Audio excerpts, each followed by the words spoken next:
Weak website? It could be a superstar. We do A/B testing, personalisation, social proof, product recommendations, baseline analysis to bring your bottom line over the line. Visit webtrends-optimize.com or call 0333 444 5502 today.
Well, a very good afternoon to you, wherever you are listening to us around the world or indeed around the ground at Hove.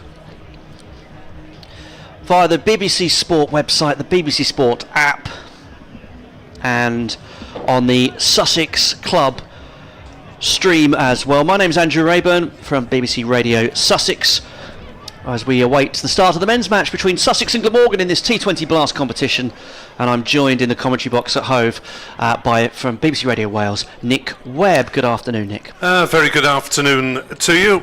Yeah, Glamorgan victors in the first match by 5 runs. That was only decided after the last ball. I wonder if we're going to see more thrills and spills over the next 2 3/4 hours. And credit to Andrew for getting the very best BBC string and sellotape together and sticking it all together to get us hopefully on air for this BBC broadcast. Well, I should say that a lot of the credit should go to Tim Durrans, the BBC Radio Sussex sports editor, because he's been beavering away furiously and tirelessly in the office in Guildford when he's not actually been meant to be working, so we've called him off the bench to solve some of our gremlins. So hopefully we shall be without interruption. If there is any interruption, hopefully we should be able to pick it up pretty quickly after that. That's how we've got it sorted. But we shall, courtesy of that man, we shall be able to bring you this live commentary from this match as the umpires and the batsmen walk out. Sussex won the toss and elected to bat, so Harrison Ward and Dan Hughes are coming out to bat. Fairly simple team news from a Sussex perspective. If you've been following their recent T20 matches, they're unchanged from the side which lost on Friday night. So that is Harrison Ward, Dan Hughes, John Simpson, James Coles, Tom Alsop, Tom Clark, Jack Carson, Nathan McAndrew, Ollie Robinson, Tamar Mills and Brad Curry. And for Glamorgan, they're also unchanged, and they line up Kieran Carson, Will Smale, Ben Callaway, Colin Ingram, Chris Cook, Asa Tribe, Dan Douthwaite, Tim van der Hochten, Mason Crane, Andy Gorvin and Jamie McElroy. The sun is out, the players are out, and we're all set. Fingers crossed, ladies and gentlemen. Indeed. So Glamorgan in their, what I described earlier when the women were playing, in their sort of Wycombe Wanderers style colours of 2 shades of very distinct blue. Sussex, of course, in blue and that yellow flash across the front. And we're about to get underway with Van der Guchten bowling to Harrison Ward, the left-handed Harrison Ward. He's over the wicket, in now and bowls, and there's a quick single taken from the first ball of the match. A lot of lefties in this top of the Sussex order, aren't there? Is it 5 and a 6? Yeah, and you have to be, to get into the Sussex team these days, you have to be left-handed or called Tom, or preferably both. Yeah, so I'm used to the left-handed trilogy of Toms at the top of the championship order, but they're dropping down a bit, and Tom Haynes is off on called to higher duties. He made a half century against India A, and having made a century in the first match, might well put him in the discussion for further honours in the summer, maybe. But of course, not necessarily about the number of runs you make in county cricket, as we know, as Van der Guchten comes in and bowls to Hughes, who's forward and plays in defence out into the offside. No run. Yes, Glamorgan side who picked up a decent victory against Essex on Friday night, winning by 6 wickets thanks to a brilliant innings, principally of 93 by Kieran Carson off 57 balls. So the fielders in the deep are at backward point and square leg either side of the wickets, and this one is squirted away down towards the man at backward point, who's going to come in and prevent anything more than a single. So that moves Sussex on to 2 without loss from the first 3 balls.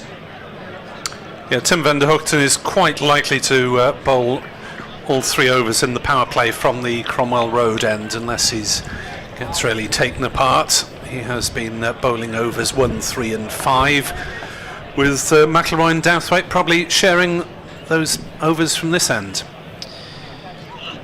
Van der Hoogten bowls, and this one's clipped away through mid-wicket. They're going to get one. Are they going to come back for a second? They are. Harrison Ward with that one moves on to 3. Ward short of runs in the T20 Blast so far. I appreciate that we're very early in the piece, but 6 against Middlesex, 1 against Gloucestershire, and 14 against Somerset. So he'd like a good score here today on what is a lovely sunny afternoon. Those clouds, which are gathered overhead, right over the ground, are now dispersed towards the northern end of the ground as Van der Hoogten bowls from that end, the Cromwell Road end, and played correctly in defence by Ward. So yeah, over the ground, clear blue sky.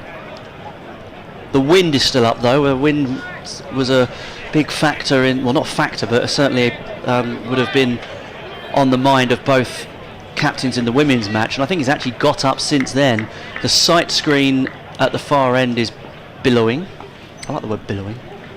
We'll just watch this ball from Van der Hoogten, the final ball of the first over. Charged down the pitch a little bit from Ward, and then he just scramble back to avoid being run out. He does so. The throw missed the stumps anyhow. And at the end of the first over, Sussex have taken 4 from it. Ward 3, Hughes 1. But yeah, the wind, the flag above the scoreboard in the eastern end of the ground is fluttering quite nicely. The houses behind that, I was saying to Nick earlier, there's some washing hung up on one of the houses. Our laundry correspondent, yes. Andrew Rayburn, has this report. I just think it's indicative of the wind, and I appreciate that at ground level it may not be, you know, if you've got stands around you, it may not be as relevant, but you will hear it on our effects mic, which is up higher, dangled out the window here at Hove. But the first over from this end will be taken by McElroy, the C end. Jimmy Mack, he's coming back, and he's bowling to Hughes on 1 not out, and the first ball is pushed out into the offside and fielded at point, and just a single is taken. And so far today, Nick, you've done references to Blackpink and what I believe is a Supreme song, so you've got both ends of the chronological spectrum covered. Yes, the umpires are Blackpink, by the way. I'm not a fan of K-pop. 4 for naught, second over here on BBC Sport Online and on the Sussex and Glamorgan websites, as that is brilliantly caught at short third man, flashed away off a thick edge by Daniel Hughes, and James McElroy has the breakthrough. And that one was where Hughes threw the bat at it. Van der Hoogten up in the circle, took an almost nonchalant grab. Well, it was better than that actually. It was leaping and beautifully taken by Van der Hoogten on the edge of the circle. So McElroy gets the breakthrough, and a big wicket, that of Daniel Hughes. Very big wicket, yes. Only 8 against Somerset on Friday night, Daniel Hughes, and out early again this time. He'd made 38 against Middlesex and 34 against Gloucestershire, and he is a fantastic T20 player. His career high score is 96, which he made twice. Once for the Sydney Sixers against Melbourne Stars on Boxing Day in 2020, and he made 96 not out against Middlesex last July. But this time he's back early in the hutch, in the dugout now. In the dugout, yes, the little bus shelters that the teams wait in, rather than going up and down the stairs to the dressing room, even though it's a considerably shorter distance up the stairs to the dressing room to Hove than it is in Cardiff. New man then is John Simpson, the championship captain, and he's beaten by his first ball that goes through outside off stump and is taken by Chris Cook. Yeah, John Simpson been in incredible red ball form, but decent with the bat in the white ball game. 22 against Middlesex and 8 against Gloucestershire, but 58 against Somerset on Friday. Player of the match from a Sussex perspective. It's 10 years ago this month that he made his high score in this format, when he scored 84 for Middlesex against Somerset. Here's McElroy bowling to Simpson, and he dots that ball on the offside and calls for the quick single, and they don't bother with the shy at the wickets from try but cover. Might see Tribe lurking down in front of us in the commentary box later in the proceedings, because he's one of the fielders who has height and youth on his side, so may well be fielding long on, long off both ends of the First Central County ground. 5 for 1 Sussex in the second over. A sunlit hove as McIlroy is into bowl, pulled away by Ward, dismissed brutally through the onside for 4 runs over towards the pavilion side of the ground. Yeah, cracking shots, good pick up, spotted the length early, rolled his wrists over it, kept it down, and that fairly raced across the outfield, quick outfield. It looks as well a good batting strip. Obviously already had one match played on it. As McIlroy is into Ward at 9 for 1, and that's a tighter line from McIlroy, played out on the offside. There is no run, 5 off the over, despite that Ward boundary and the vital wicket of Hughes. And the batting to come: Coles, Alsop, Clark, Carson, McAndrew, Robinson, Mills and Curry.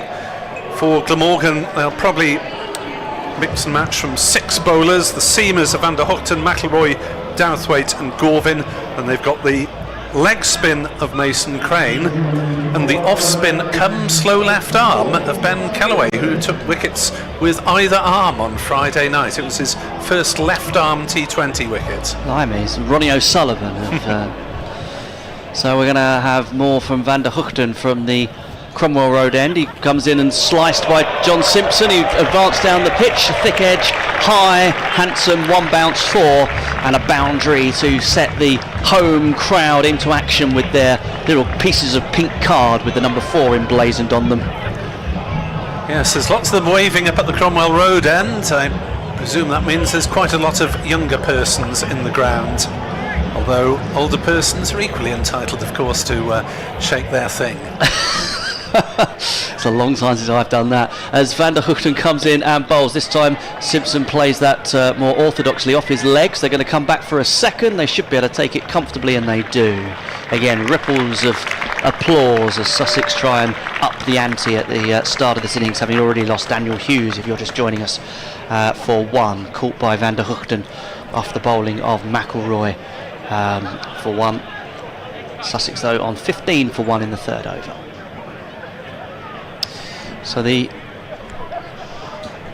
deep fielders, it's the wide third man and deep backward square leg as this ball comes in, and Simpson is back and plays that out into the offside. It was back of a length and just watched it. Good chirp from the Glamorgan fielders, you can hear. Yes, even though Marnus Labuschagne has gone after a fortnight's stay, he was the chief chirper. I was going to say, I bet he's a good time. chirper. Oh, doesn't shut up. I tell you who the one that I got bored with during an Ashes series once. There's this one. Simpson advances down the pitch to try and play a sort of tennis shot through the offside, gets a single out of it off the toe end of the bat, and that was Matthew Wade. Okay. Matthew Wade at short leg. Yeah. Was quite the vocal one. About back 2019, I think that would have been Ashes series. He was very vocal.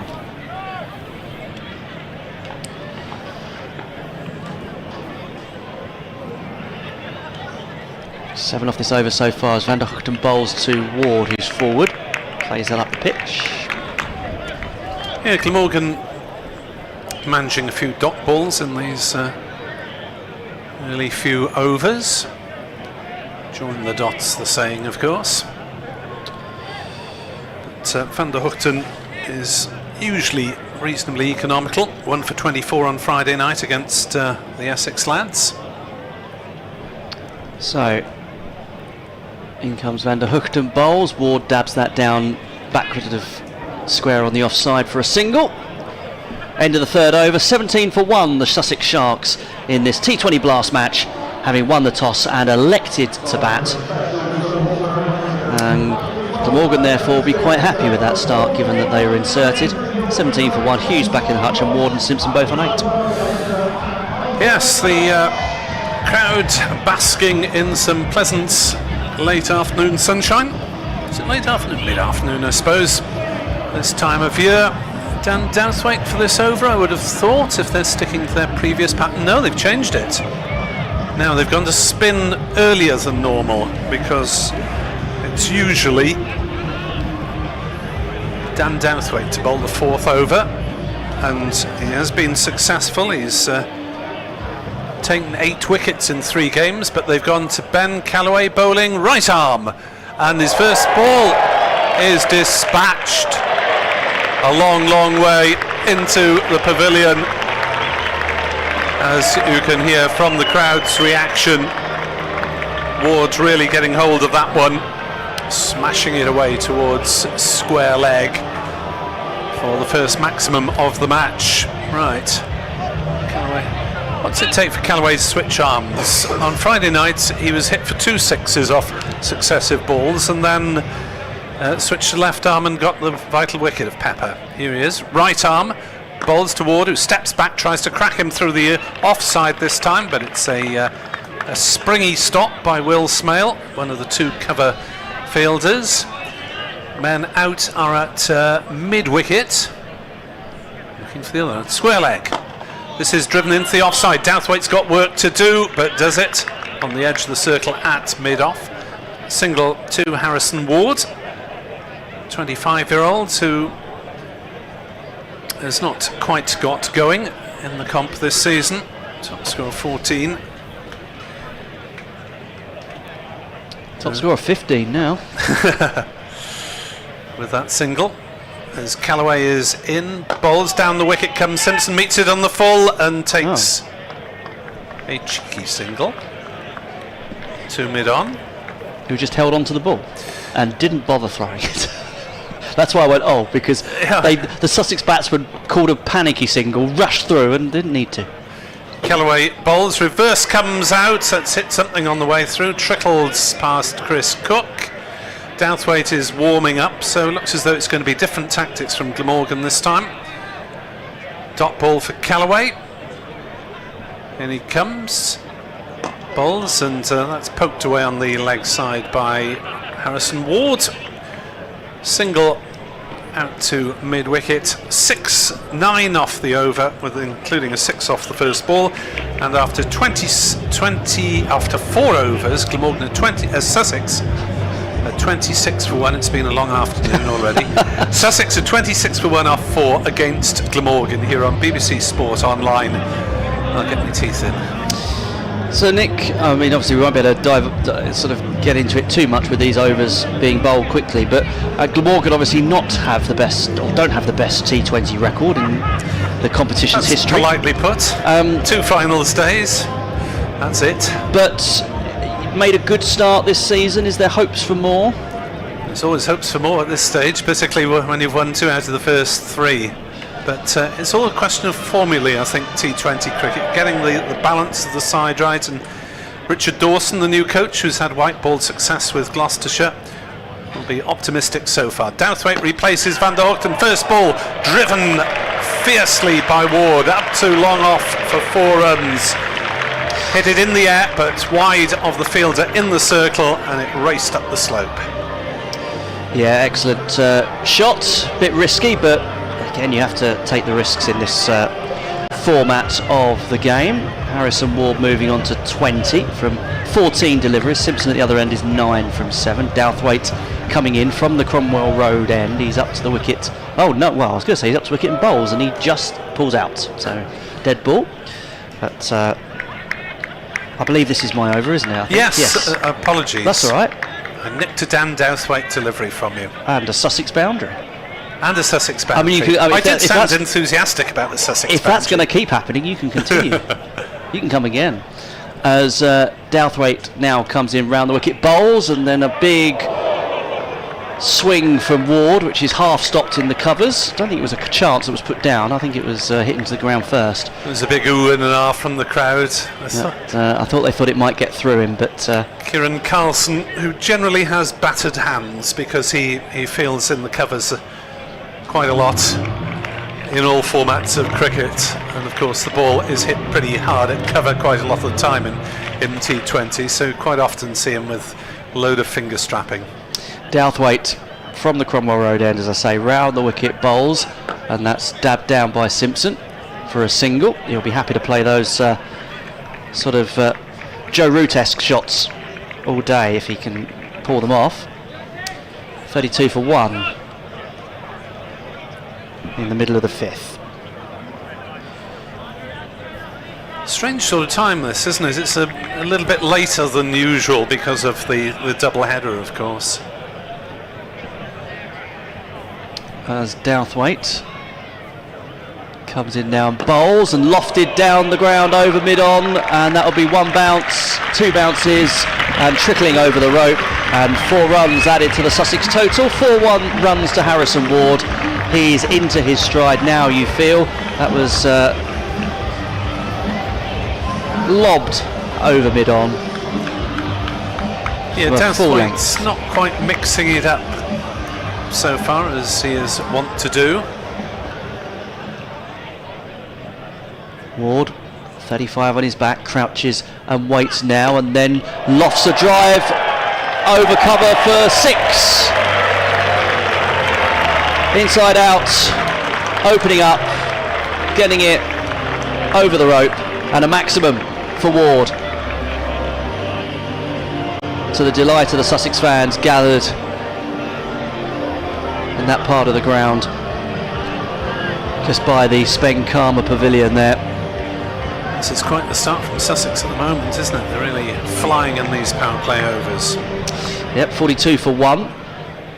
Still got an over of the power play left after this one, as Douthwaite comes in and bowls, and flicked now by Ward to the fielder at deep mid-wicket for a single. So the end of that over, which has cost 17, I think. And very profitable it is too for Sussex.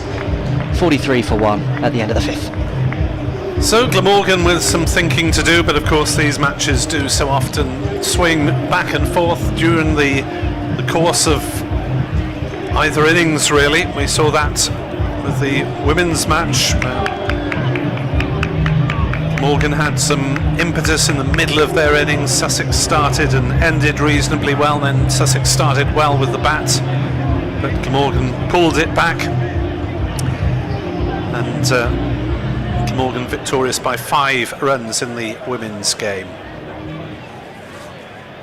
Here's McIlroy in for his second over, and this is clipped up to mid-on. They've gone through for the single. So he's back on after 1 over of Ben Callaway. Right, and I was just getting used to the formula of the Morgan that they've been bowling with so far, with Van der Hoogten bowling 1, 3 and 5, and the others being shared by the seamers. Here's McIlroy in, balls that flat batted over extra cover by Simpson. That was a shot of real intent. A step or two down the wicket and a big swing of the bat. Knew that there is no sweeper on the cover side of the ground, and that one went flying away for 4 more. So this is good stuff from the Sharks' point of view as they race on to 48 for 1, having lost Hughes early, caught at short third man by Van der Hoogten off McIlroy, who's bowling now, and that's beaten the bat, as Simpson, I think, was trying to run it down towards third man. A little chopping motion from the red ball captain. Pokes down, wanders down, has a poke of the pitch. Too close to him, really, for that type of shot. Be interesting to hear how much wear and tear the women's game does to the wicket compares to the men's. As that's clipped away on the leg side by Simpson for a single, because although this is the second match of the day on this particular strip, the women obviously get more spin bowling compared with seam, and generally a lighter tread. 49 for 1, Sussex having chosen to bat, as McIlroy bowls toward a slow full toss that's clubbed towards long on. 1 bounce 4, will it be a no ball as well? Didn't see the umpire signal. Was it above waist height? The square leg umpire is signalling to the umpire who's not the umpire's not looking, he's raising his hands above. I'm not sure they're talking to each other. Maybe not. Maybe that signal was to say nope, that was fine. Last ball off the McIlroy over then. As he's in bowls, that's a better length and played back just past the bowler. Gorvin is in from mid-on, but they scamper through for a quick single. It's 54 for 1 after 6 power play overs for Sussex, and that's advantage, I would suggest, to the home side so far. Excuse me, you're listening to live cricket, T20 Hearts cricket, between Sussex and Glamorgan at Hove. I'm Andrew Raeburn, with me Nick Webb from BBC Radio Wales. How are the gulls? I've had an inquiry on social media. Not too many of them at the moment, just a couple swooping and soaring round. Nothing like the large numbers we saw at Sapphire Gardens on Friday night. Fewer people with food out, I imagine, at this time of day. I don't know why, but I imagine that might be the case. Not too many stray chips being dropped around the county ground, obviously. We're out of the power play, and that means leg spin for Glamorgan in the form of once capped Mason Crane. Yep, he's in now, bowls, and Ward tries to force that off the back foot, but straight to Carlson, situated at extra cover. Mason Crane off his 4 or 5 steps, comes in and bowls, and this one from Ward has got some air to it. Is it going to fall between 2 fielders? It could be caught. It's going to be caught. Fantastic catch. I think is that Kieran Carlson? It is, who's had to run back and take that from extra cover. Ward, he goes for 38. It was a big swing. He attempted to launch it down the ground. He only got an edge to it, which flew up in the air, and Carlson took a catch and tumbled to the ground, kept it lodged, and Sussex lose their second wicket, and Mason Crane has the breakthrough, 54 for 2. Well, that was up in the air a long time, wasn't it, for Kieran Carlson, and he had to keep backpedaling, and then didn't have time to set himself, but still took it well, and Mason Crane has his 7th wicket of the T20 season in this, the 4th game. And of course Mason Crane is on familiar territory. Not only was he born locally, born in Shoreham, but he played for Sussex for a month on loan in 2022. Came at the same time as Tom Alsop, I believe. Alsop stayed. Crane didn't. And Crane is now in Glamorgan colours. I think he's been on a Ashes tour, hasn't he, Mason Crane, I think? And he's now bowling here at Hove to James Coles. Coles prods forward and gets a single straight off the first ball that he faces. He's one of the few British players to have featured in Australian domestic first-class cricket, Mason Crane. Yeah, played some great cricket and done well. James Coles made 77 not out against Middlesex, a career high score for him in T20 cricket. 43 against Gloucestershire, but out for 1 against Somerset. Simpson facing, and stifled appeal from Crane. Nothing doing, no run. Yeah, it's turned a little bit too much. It's going past the leg stump of the left-hander. That's 77 not out, by the way, against Middlesex. I'll come on to that in a minute for Coles, as Simpson clips that off his pad for a single, take him on to 17 and Sussex on to 57 for 2. That surpassed his previous high score, which was 69 off 49, and that was achieved at Sapphire Gardens last June. James Coles, 69 off 49. As Crane comes in now and bowls to Coles. Coles prods forward. Wicket keeper like that one, and it's no run. End of the first Mason Crane over, a successful one for him, and it will be 56 for 2 after 7 overs, and even I can work out, Nick, that is 8 and over. Very good, yes. Glamorgan doing the double over Sussex Sharks last year, 25 runs in Cardiff and 45 runs down here when Glamorgan piled up 235 for 6. Carlson was again on the runs on that occasion, as was Hughes. 2 top scorers for their sides as Glamorgan turn to the seam of Andy Gorvin, who runs in from the C end and bowls, driven down the ground by Simpson. Single up to Crane in front of us at long off. A right-hander at last at the wicket in the form of James Coles, who bowls left arm. That's right-handed. As Gorvin is into bowl, just back of a length and just whipped up to long on again. Mason Crane is the fielder with the beer mat flopping out the back of his trousers. I'm sure it isn't a beer mat, it's just a small towel, but it looks about that size as he looks to work on the ball between overs or between deliveries. Gorvin bowls, and that's clubbed straight back to him by Simpson, opening his shoulders, but not able to get it past the bowler. We talk about Coles batting right-handed and bowling left-handed, of course, exact opposite of James Anderson, who played up to long off by Simpson. Single taken. Crane again called into action, but in fairly undemanding fashion, as it was all along the ground. And interestingly, he swaps out to mid-wicket now as he just changes positions in the field with Jimmy McIlroy in front of us.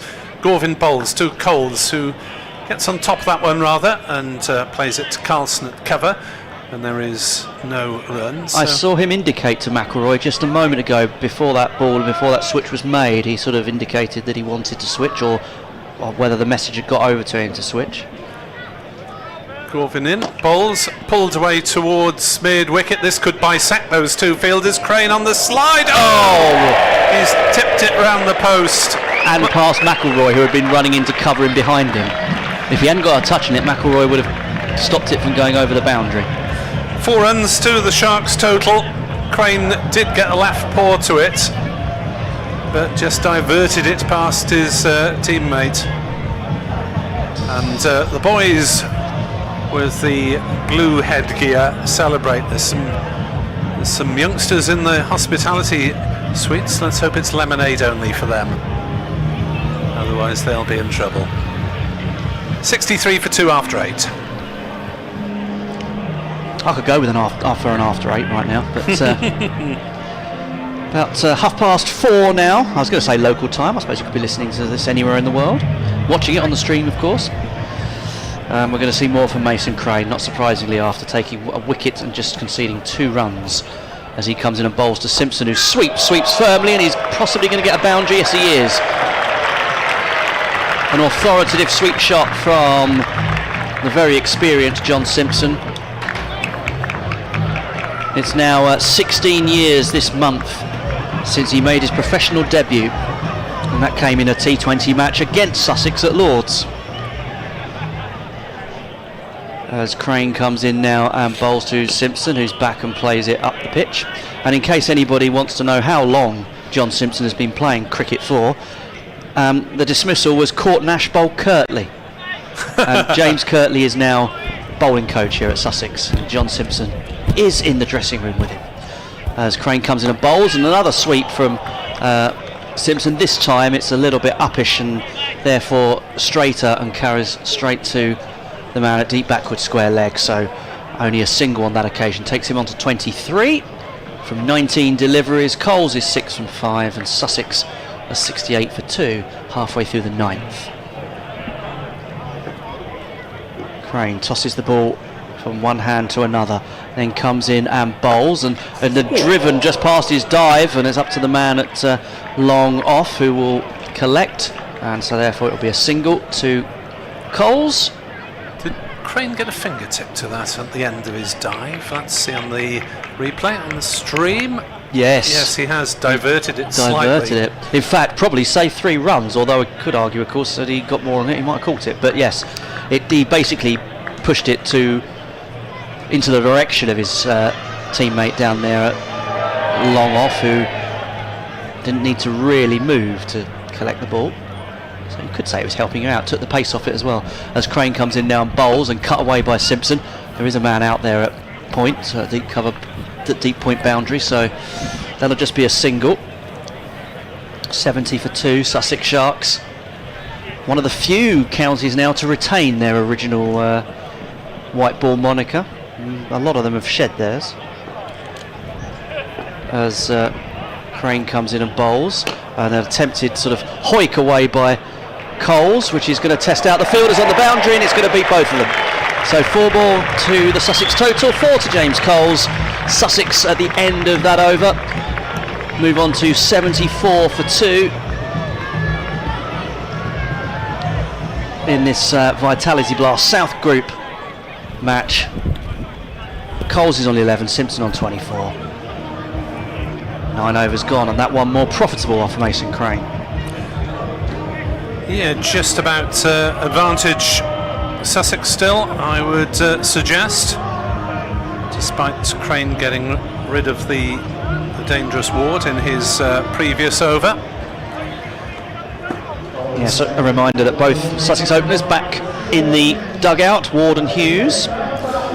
And Douthwaite will have to find better lengths now than in his first over, because that was clubbed for 17. A little bit too full was Douthwaite. May try and mix it up a little bit as he's in to bowl to Simpson, who's struck that one firmly on the leg side, and well fielded by Asa Tribe, who keeps them down to a single.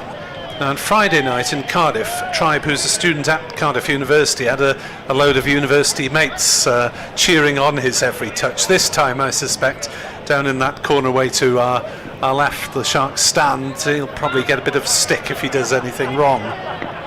Here's Douthwaite on his way in again at 75 for 2, 10th over here on BBC Sport Online, and bowls a slowish full toss that's clipped round the corner for 4. And Douthwaite stands in the middle of the wicket like a man with the cares of the world on his shoulders. May have looked to bowl a slower delivery, but I don't think it was quite to be that length. You never know. Low full toss is a weapon in T20 cricket, but wasn't delivered properly. 79 for 2, Sussex going well as Coles moves on to 15 off 8 deliveries. Douthwaite is in, bowls, good length, driven up towards long off to Tribe, and a single taken. Whether Tribe can turn the jeers into a fan club again, he'll have to work hard, milk it a little bit. 80 for 2. At the end of this over, I shall run you through the other scores in matches that are going on elsewhere. Douthwaite has got 3 deliveries left of this first half of the innings, and a low full toss up to, driven by Simpson, up to McIlroy at long off. Cook and Coles almost collide as the throw came in.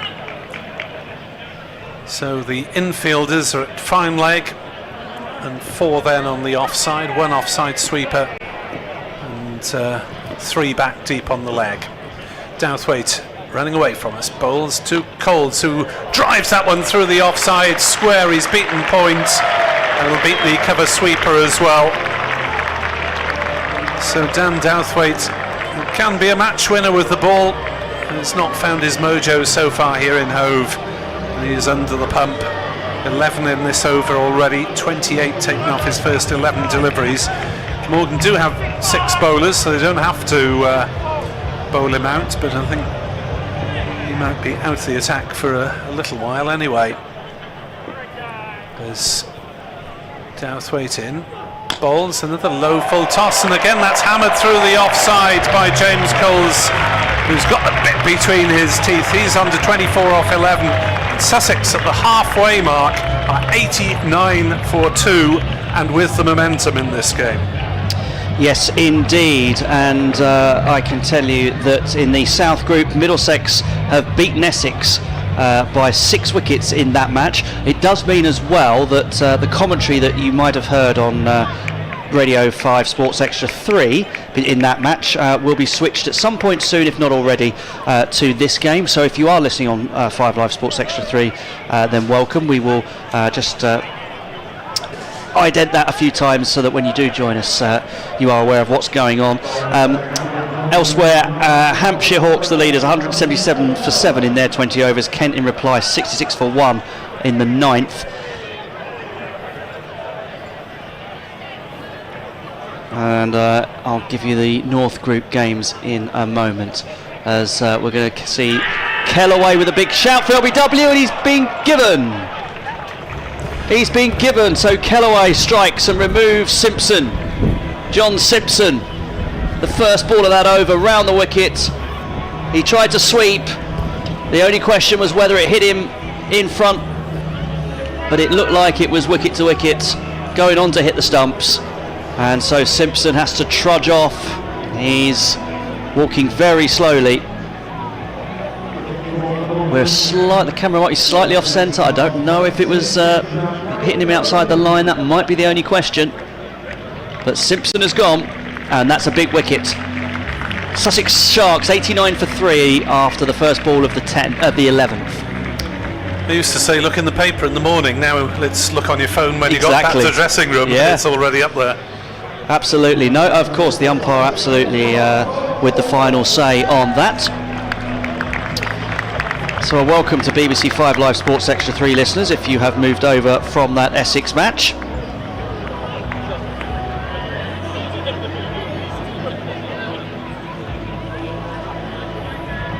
Northern Group, Northamptonshire 180 for 6 in their 20 overs. Lancashire in reply 127 for 6 in the 16th.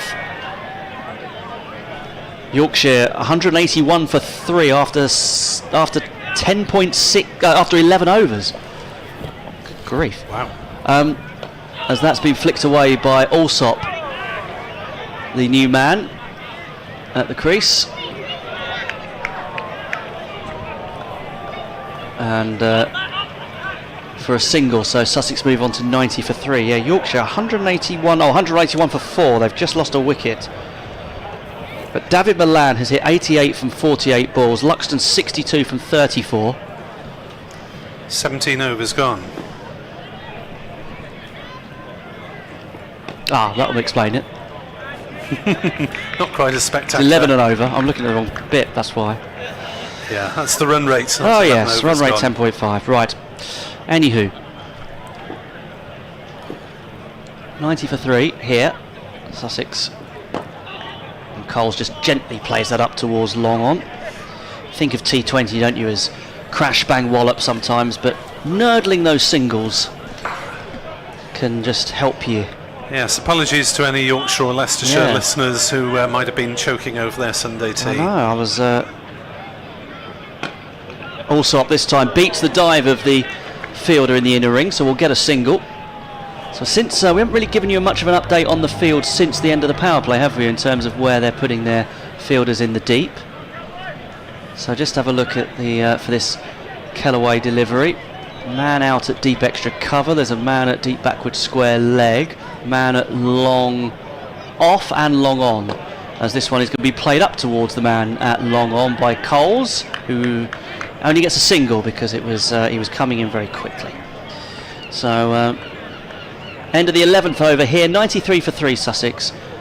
Coles 26 and Alsop 2, so the run rate is 8.45, and the score prediction that is on our YouTube stream in front of us is 184, which would require another 91 runs from here in the final 9 overs. Yeah, it's usually about right, isn't it? With 7 wickets in hand. Double from about 11 or 12 maybe. Yeah, they often say double at 12, don't they? Sometimes it's double at 12. The Wasp thinks that maybe 3 wickets means they can't quite double it from 12. They're doubling from 11 instead. Gorvin bowls, driven down the ground by Coles, single up to long off. Will Smale is the man who's taken over the Acer Tribe fan club in front of the the Sharks stand on this still pleasantly warm afternoon. Sunshine, a bit breezy, but after some of the rain we've had in the week, welcome lack of it. Gorvin bowls on leg stump, flicked up to mid-wicket by Alsop, single taken, 95 for 3. So this game, this innings really in the balance still. Coles, Middlesex's key weapon at the moment, but he mistimes that one and hits it back to Gorvin, and it's a dot ball. Coles certainly did get going very quickly indeed in the second match of this doubleheader. Glamorgan women winning the first one. As Gorvin bowls, driven down the ground, single to Coles, Tribe in front of us. Fields comfortably. It just shows you the care that goes into these field placings, because long on and long off the swapping between right and left-handers. Gorvin bowls, Coles drives into the offside.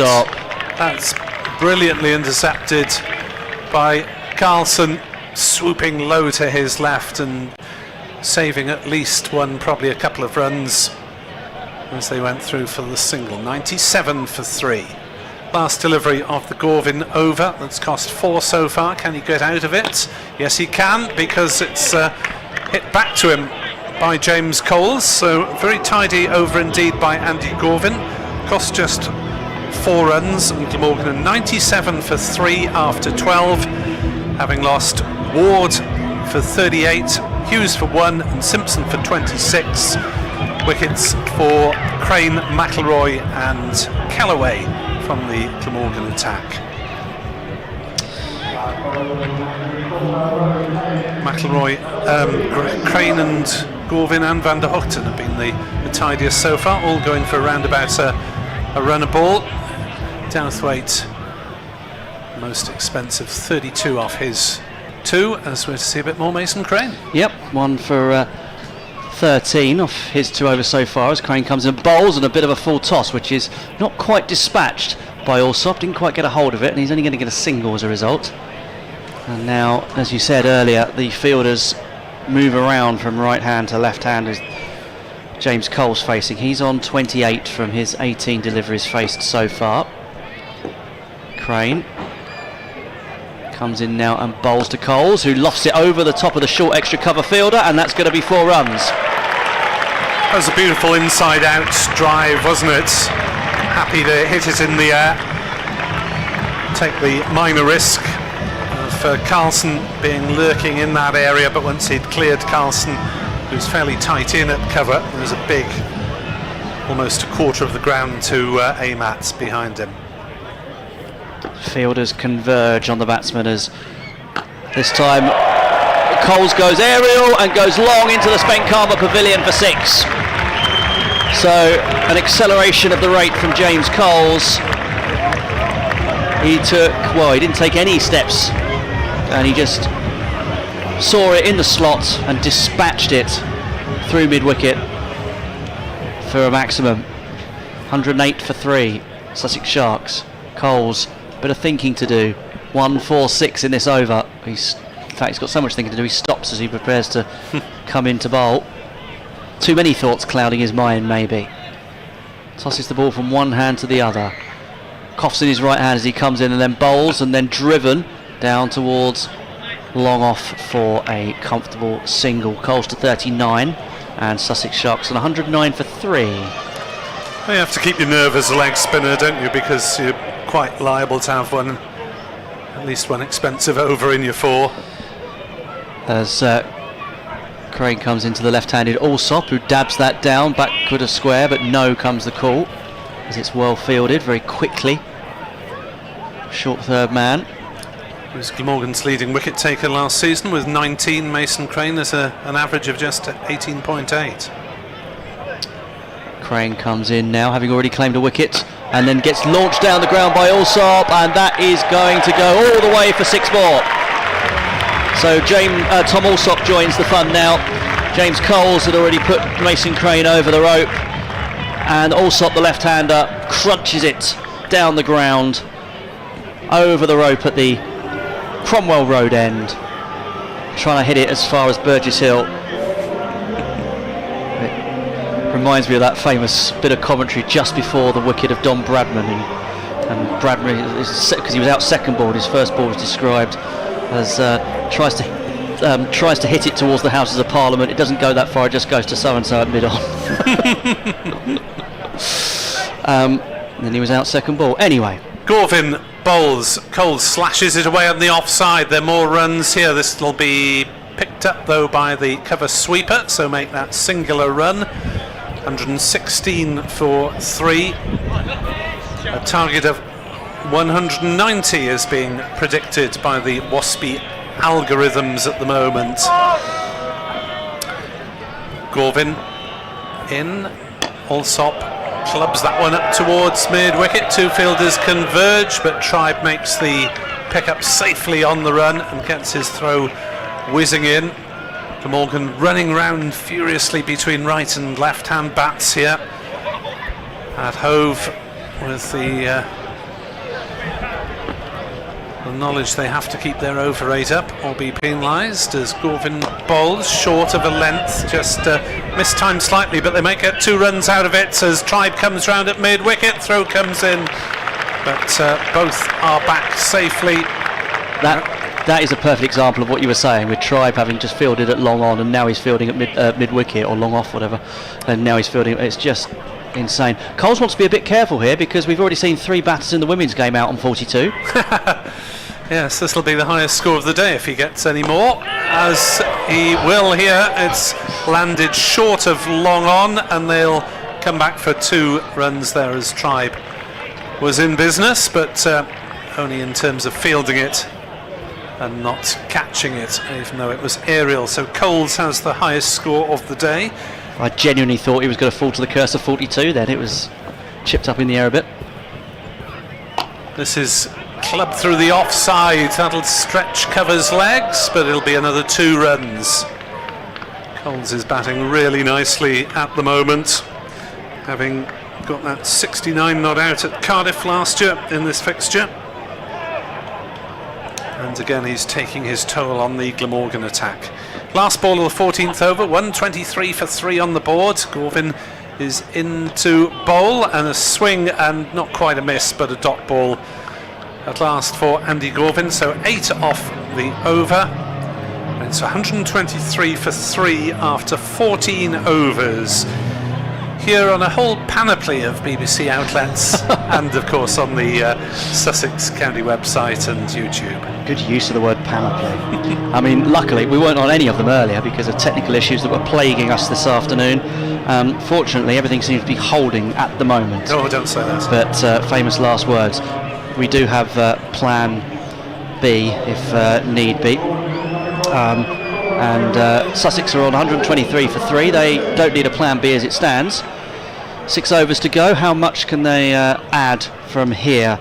James Coles looking to try and secure a 50, but it's Tom Allsop facing at the moment to Van der Guchten, who bowls, and it's clipped away through mid-wicket. They're going to come for 1 quickly. They're going to turn for a second, and they'll get a second quite comfortably. Ripple of applause from the patrons at the First Central County Ground here in Hove. Live T20 cricket for you on a Sunday afternoon. If you're enjoying maybe a roast, listening to us on BBC Sports Extra 3, on the BBC Sport website and app, and the Sussex stream as well. Very good afternoon to you wherever you're listening to us. Andrew Rayburn from BBC Radio Sussex and Nick Webb from BBC Radio Wales here with you, taking you every step of the way as Van der Guchten is running in now. He's up to the wicket and he bowls, and cut away by Allsop. He'll get a single out to the boundary rider at the on the point fence. 126 for 3. Allsop 15. Coles 46 from 26.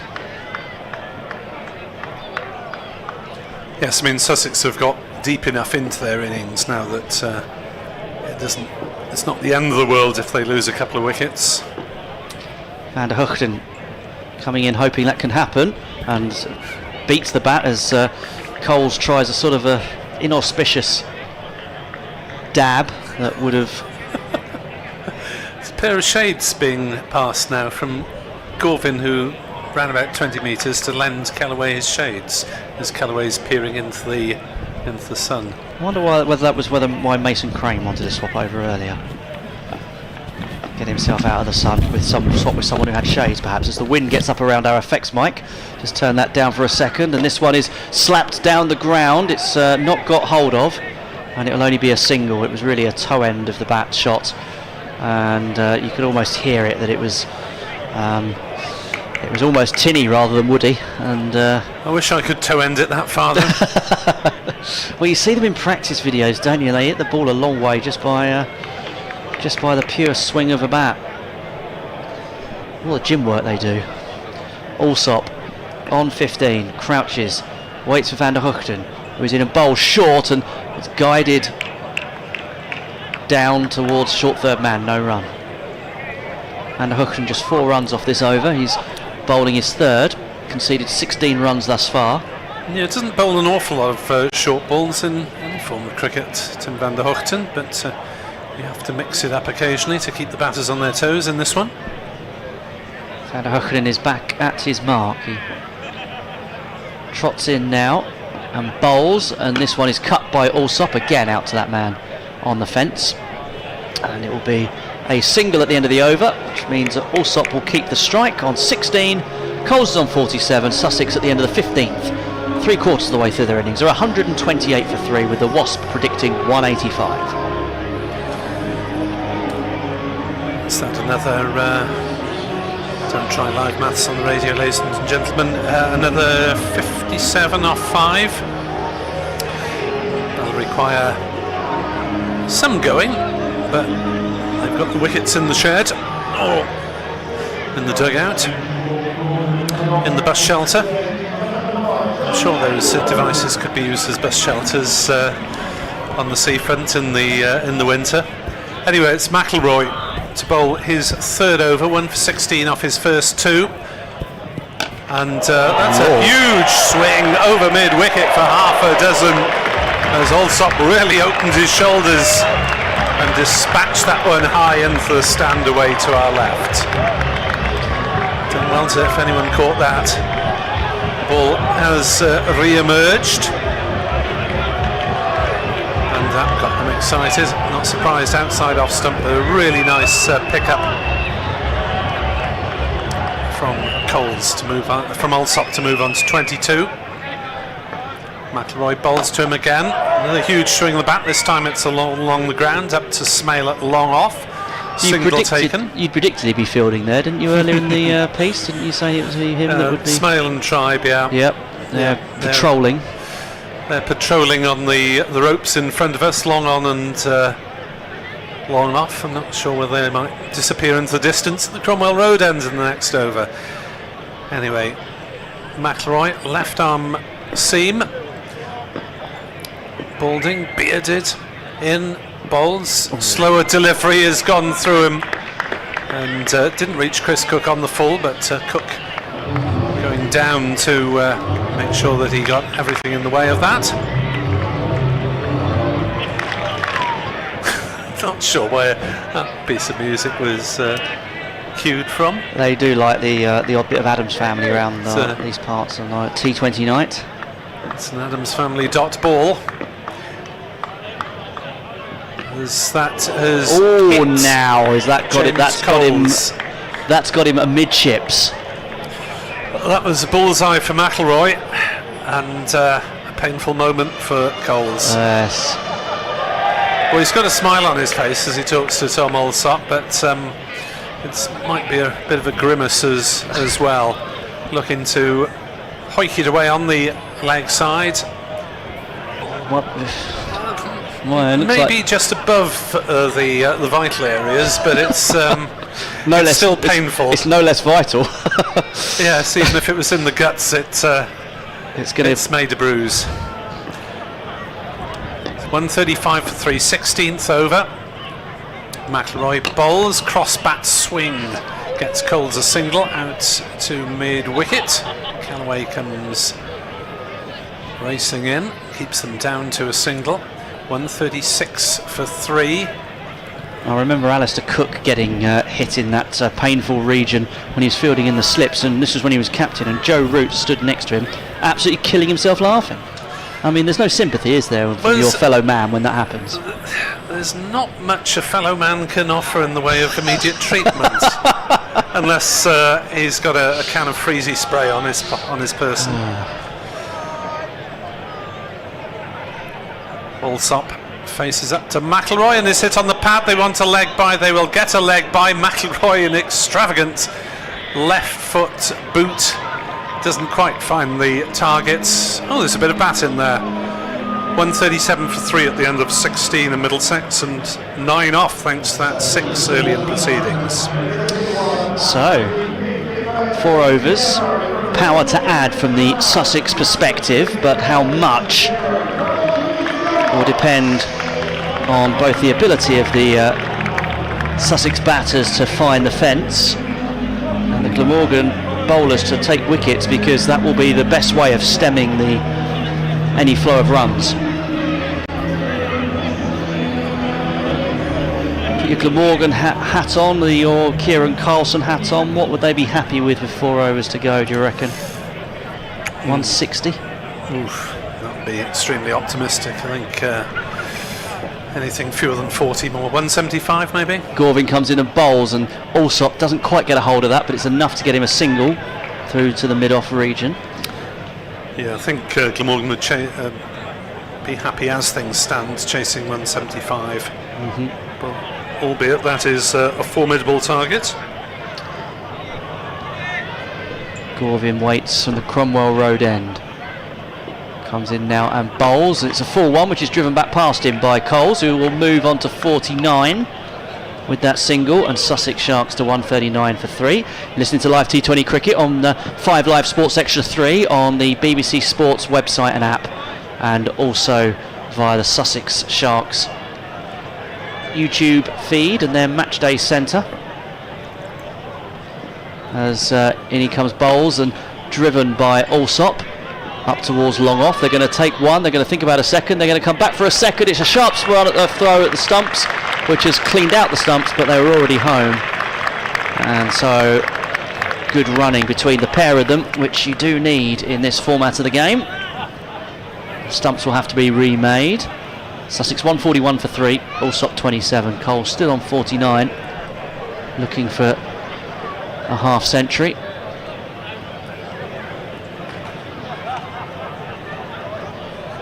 So Gorvin now in and bowls shorter, swung away into the deep, single for Allsop. Moves him to 28 and moves Sussex to 142 for 3. I mentioned about Nick having his Glamorgan hat on. He's just put an England hat on now to keep the sun out of his eyes, as Gorvin applauds to Coles, who drives that up the ground, gets a single, and the warm, rapturous applause is for James Coles' 50, which has come off of 33 deliveries and has put Sussex into a position where they can think about a decent total here. It's James Coles' 6th T20 50. It's come in 36 minutes. It's 6 fours and 1 6. Beg your pardon, it's his 4th T20 50, I think, yes. And the end of the over with the dot there, it's 143 for 3 off of 17. So 3 overs remaining, and Sussex looking to get above that 170 mark if they can. Yes, it won't be a target that's out of sight, but it'll be one that will require, you would have thought, at least 2 Glamorgan batters to get set and make a substantial contribution.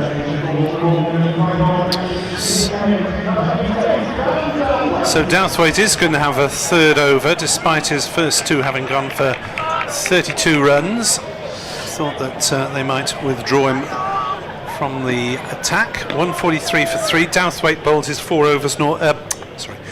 Douthwaite bowls, and that's hit high and straight and almost Straight to into us. our commentary box. James Coles has got it in for us as well as Glamorgan now, as that was smashed away, and you probably heard the thud, which was fairly close to testing the strength of the commentary box windows. Well, of course, famously, Glamorgan had one come into their commentary box, didn't they, at one point? Don't. There have been 3 instances that I've seen of balls being hit through BBC commentary windows when Glamorgan are involved. And if we had more time, I could give you chapter and verse, but most famously, Croft bowling to Trigo at Somerset, Taunton, which was nearly doing severe damage to Edward Bevan, our commentator, and Steve James, our summariser that day. Douthwaite bowls, and Coles goes for some sort of scoop, and that goes through to Chris Cook. Just to give you a guide, Sussex have played, this is their 3rd home match on the bounce. They'll actually play a 4th when they entertain Essex next Friday. But they made 173 against Gloucester and 166 against Somerset. Now, against Somerset, Tim Mills reckoned they were 20 runs light. So, Douthwaite in, bowls, club down the grounds, single up to Tribe at long on. so they're still going to have to put their foot down to get beyond the 173 they made against Gloucestershire. Which, I mean, proved easily, enough, because they bowled Gloucestershire out for 93, but they didn't know it at the time. So you're listening to 5 Live Sports Extra. Andrew Rayburn and Nick Webb with you. And James Coles dominating proceedings at the moment on 57 not out, as Douthwaite is in to Allsop, and he goes big up towards long on. He's cleared long on. They'll be racing down to the sea, disturbing the seagulls, and Sussex look as though they're going to pile up a challenging total here. Douthwaite is not enjoying his visit to the south coast of England, I think it's fair to say. Yeah, this looks like go time, doesn't it, from a Sussex perspective? Looks like they're going to try and up the ante. 156 for 3. If they felt there were 20 runs light against Somerset, they're going to need to certainly go for it in this over and the next. They're doing that at the moment. Douthwaite to Allsop, square drive on the offside, just the single though. Fielded on the cover boundary by Callaway. Distinctive lanky form of the youngster, 21 years old. Batting at 3 in the T20 this season, normally middle order in the Championship. As Douthwaite's on his way to Coles, who drives into the offside. Cover might have got half a hand to it. The cover sweeper has just kept it inside the ropes, and that was hard hit because it almost got through the outstretched palms of both the infielder and the outfielder, but they kept down the damage. It's 159 for 3, and 16 runs came off that Douthwaite over. So Glamorgan have got one apiece from Van der Hoogten and McIlroy, you would have thought, to close things out, and Douthwaite will want to plot his revenge with the bat if called on. And the 3rd wicket went at 89, didn't it? So this partnership worth 70 between these two. Coles on 59, Allsop 35, and we're going to see Van der Hoogten. They have no worries about the overs, by the way, because the cut-off point is 12 minutes time to get through this over. So unless we have a major problem, as Van der Hoogten comes in now and bowls, it's a high full toss which has been swung up in the air. It could be out. It's going to fall short of the fielder, and it is going to be a no ball for height, so it wouldn't have mattered anyhow. No ball for height, so a free hit as well. So they came through for a single. It was a no ball. So that's 3 runs, and you've still got 6 balls to deliver. Oh, that was a horrible one from Van der Hoogten. Including a free hit. Yep. So this one ball could cost 9 runs potentially. Van der Hoogten comes in and bowls. It's short, it's flashed away, cut square, and there'll be a single. So 4 runs effectively off 1 ball there, I think. And Sussex move to 163 for 3. Coles to 60. Allsop is on 36. Yeah, 180 is easily attainable from here. Well, not easily, but quite possibly attainable. You'd think, wouldn't you? But a wicket, and new batter coming in. That would be Tom Clark, I would presume.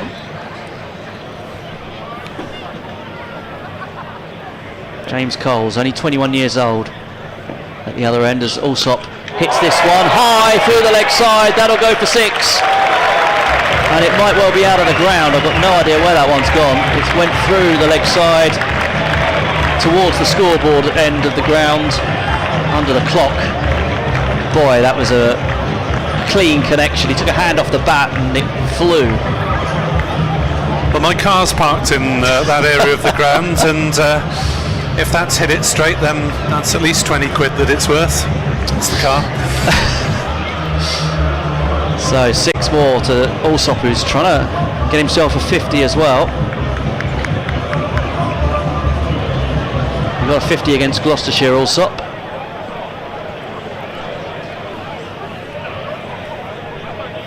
He's 8 runs short of it, adding to it here.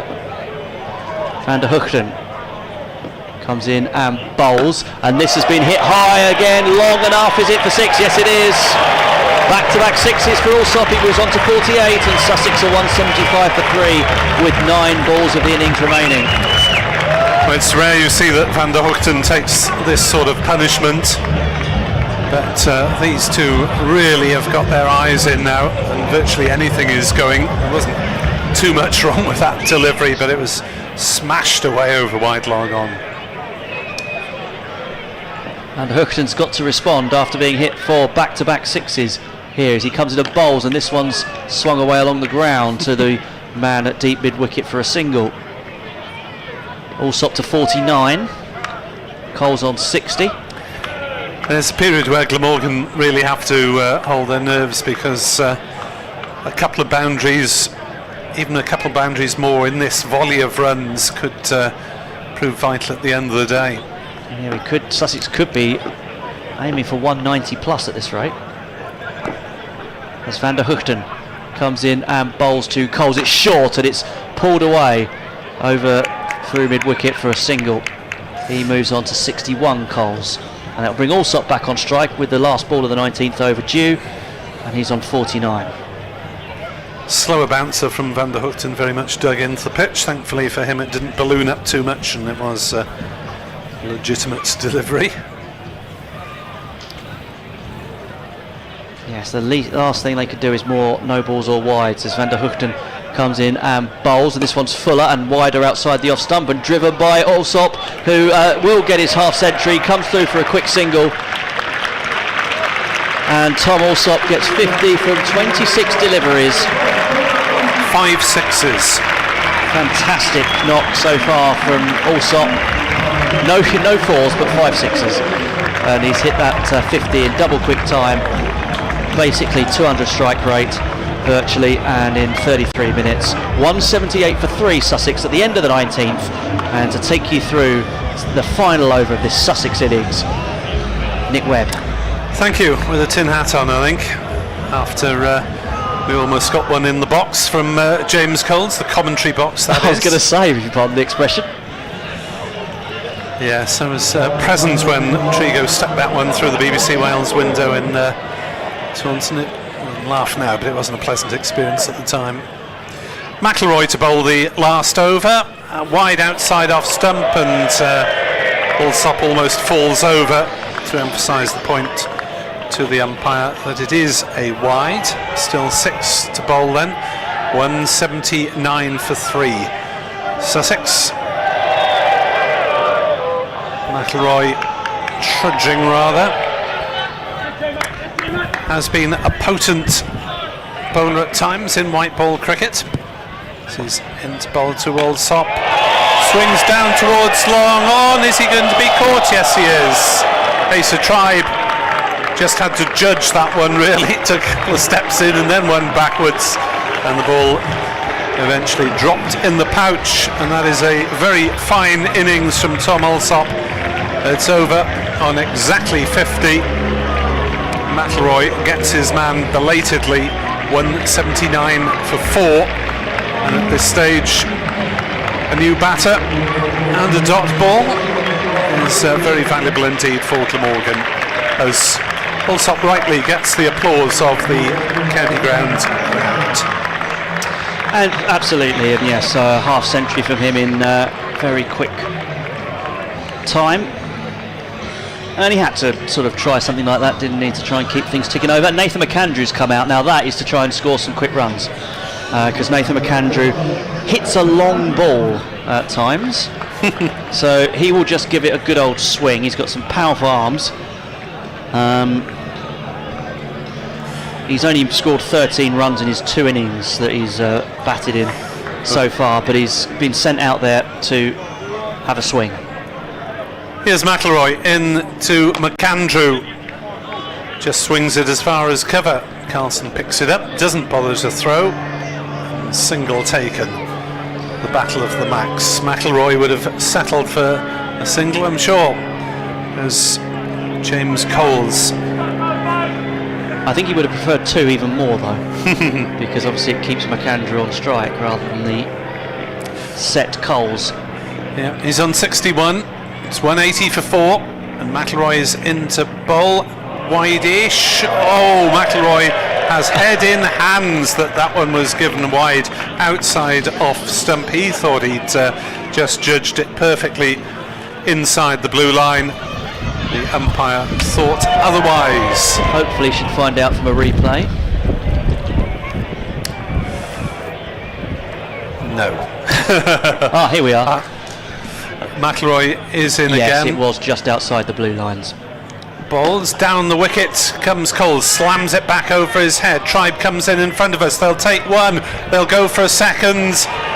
Cook demolishes the timber at the far end and doesn't get anything for his troubles. They're safely back for 2, despite Tribe having quite a decent arm there.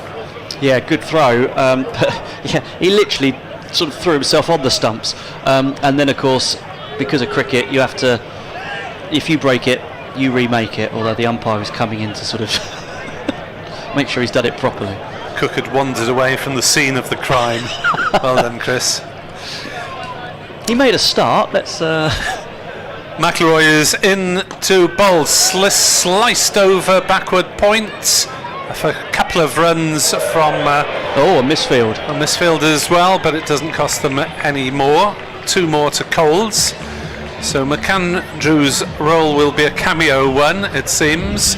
We've had 4 legitimate balls, plus a couple of wides, a wicket and 5 runs off the bat. It's been an eventful over so far for the Midwalian McIlroy, 30-year-old brought up in Powys, as he bowls a low full toss that's spanked through extra cover for 4, beating Carlson up in the ring and bisecting the outfielders on the offside.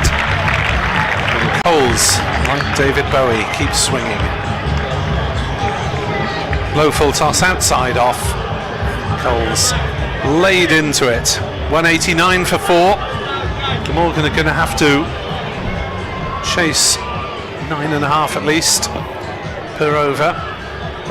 It's a demanding target being set by the Sharks as the final ball is swing up towards mid-wicket and clears Callaway.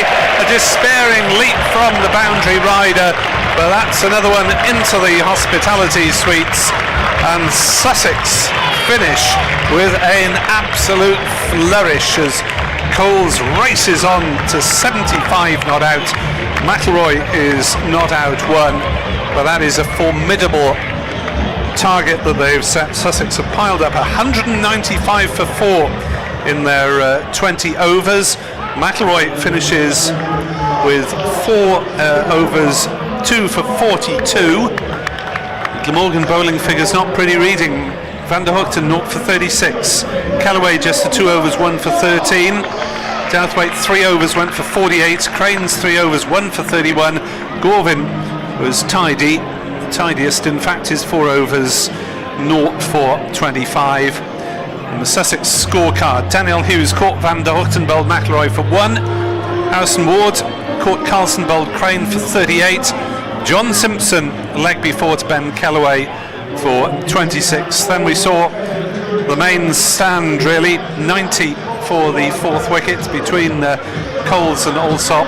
Alsop eventually holed out on the boundary to tribe off McIlroy for exactly 50, including 5 sixes, and James Coles finished with 75 not out of 43 deliveries, 7 fours and 3 sixes for the youngster James Coles, who seems to have been in the Sussex side for years, having made his debut at a very youthful stage of his career. So here on BBC Sport Online and on the Sussex websites, it's Glamorgan will be left facing 196 for victory at 9.8 runs and over, and we will be back at 5:30.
Good afternoon, welcome back to Hove, which I'm afraid is clouded over slightly. It won't be raining, but it's clouded over now. But we are about to get underway with a Glamorgan reply to Sussex's 195 in their 20 overs. And we're going to see Brad Curry bowling to Carlson. And Curry is in with his left arm bowling, and there's the first one is a dot. As Carlson played himself in then. Yes, and we might end up with Carson to Carlson. Oh no, don't. Which will be fun. Don't. That's one I have trouble with. Just as we got rid of Salter to Slater from the game. I want a day where Salt and Pepper play together. As Curry comes in and bowls, and this one is Carlson trying to drag it through the leg side. They're going to come through for a quick single. Off balance was the throw from Carlson, actually, funny enough. And it was no chance of a run out, really. Friday night was bad enough when we had Sam Cook bowling to Chris Cook. Oh yes, of course. Not for too long though, thankfully. What a wonderful world when you have Sam Cook. Anyhow, one for the teenagers there. Brad Curry into Smale now, who's facing his first delivery. Curry bowls, Smale plays that down towards deep backward square leg for a single off his first ball. Not quite off the middle. Seagull swoops across our commentary, front of our commentary box. They're all circling in packs now, looking. Smell the chips. Yeah, looking for the nearest bit of dropped food that Someone they can. must have dropped some chips by now. And they will take it out of your hand. They're not. Really? Yeah, they're not backwards in coming forwards. Oh boy, they are. Yeah, and there's dozens of them now. There was only a handful earlier. As Curry comes into bowl, and that's forced off the back foot, but doesn't beat the inner ring. So applause for the fielding. Since I've survived since breakfast entirely on flapjacks and muesli bars. Salivating over the thought of some chips, but no time for the next hour and 10 minutes at least. No time, and even luckily if we had them in here, we'd be safe from the seagulls, you'd think. As Curry, the Scotland international, comes in and bowls, and that's played down towards backward point for a single, deep backward point by Carlson. Glamorgan skipper. Yes, doing both formats these days, T20 and the One Day Cup, assuming that he's not picked up to play franchise cricket.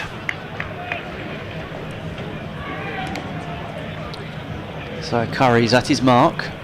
Left arm over to the right-handed Smale.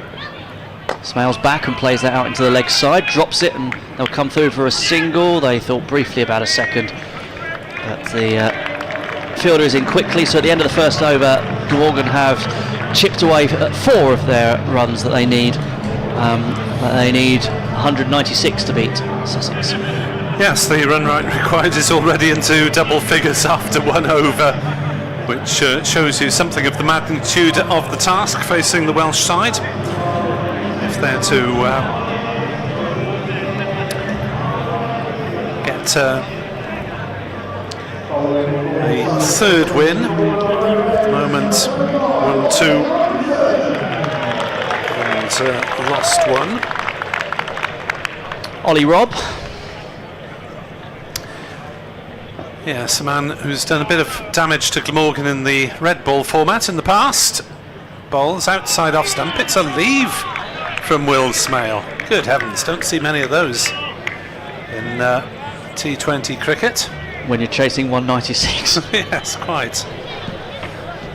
is it 13 wickets I believe Robinson had in a match in Cardiff. Certainly he was the boy that week. Robinson played 20 tests for England and extended his Sussex contract this week till 27. The Smale drives but straight to mid-on. It's a second dot ball for Robinson, to emphatic applause of Daniel Hughes, who's at short third man and fairly near to our microphone. There were two slips for a couple of deliveries there, but now Clark, second slip, is joining the ring in the circle.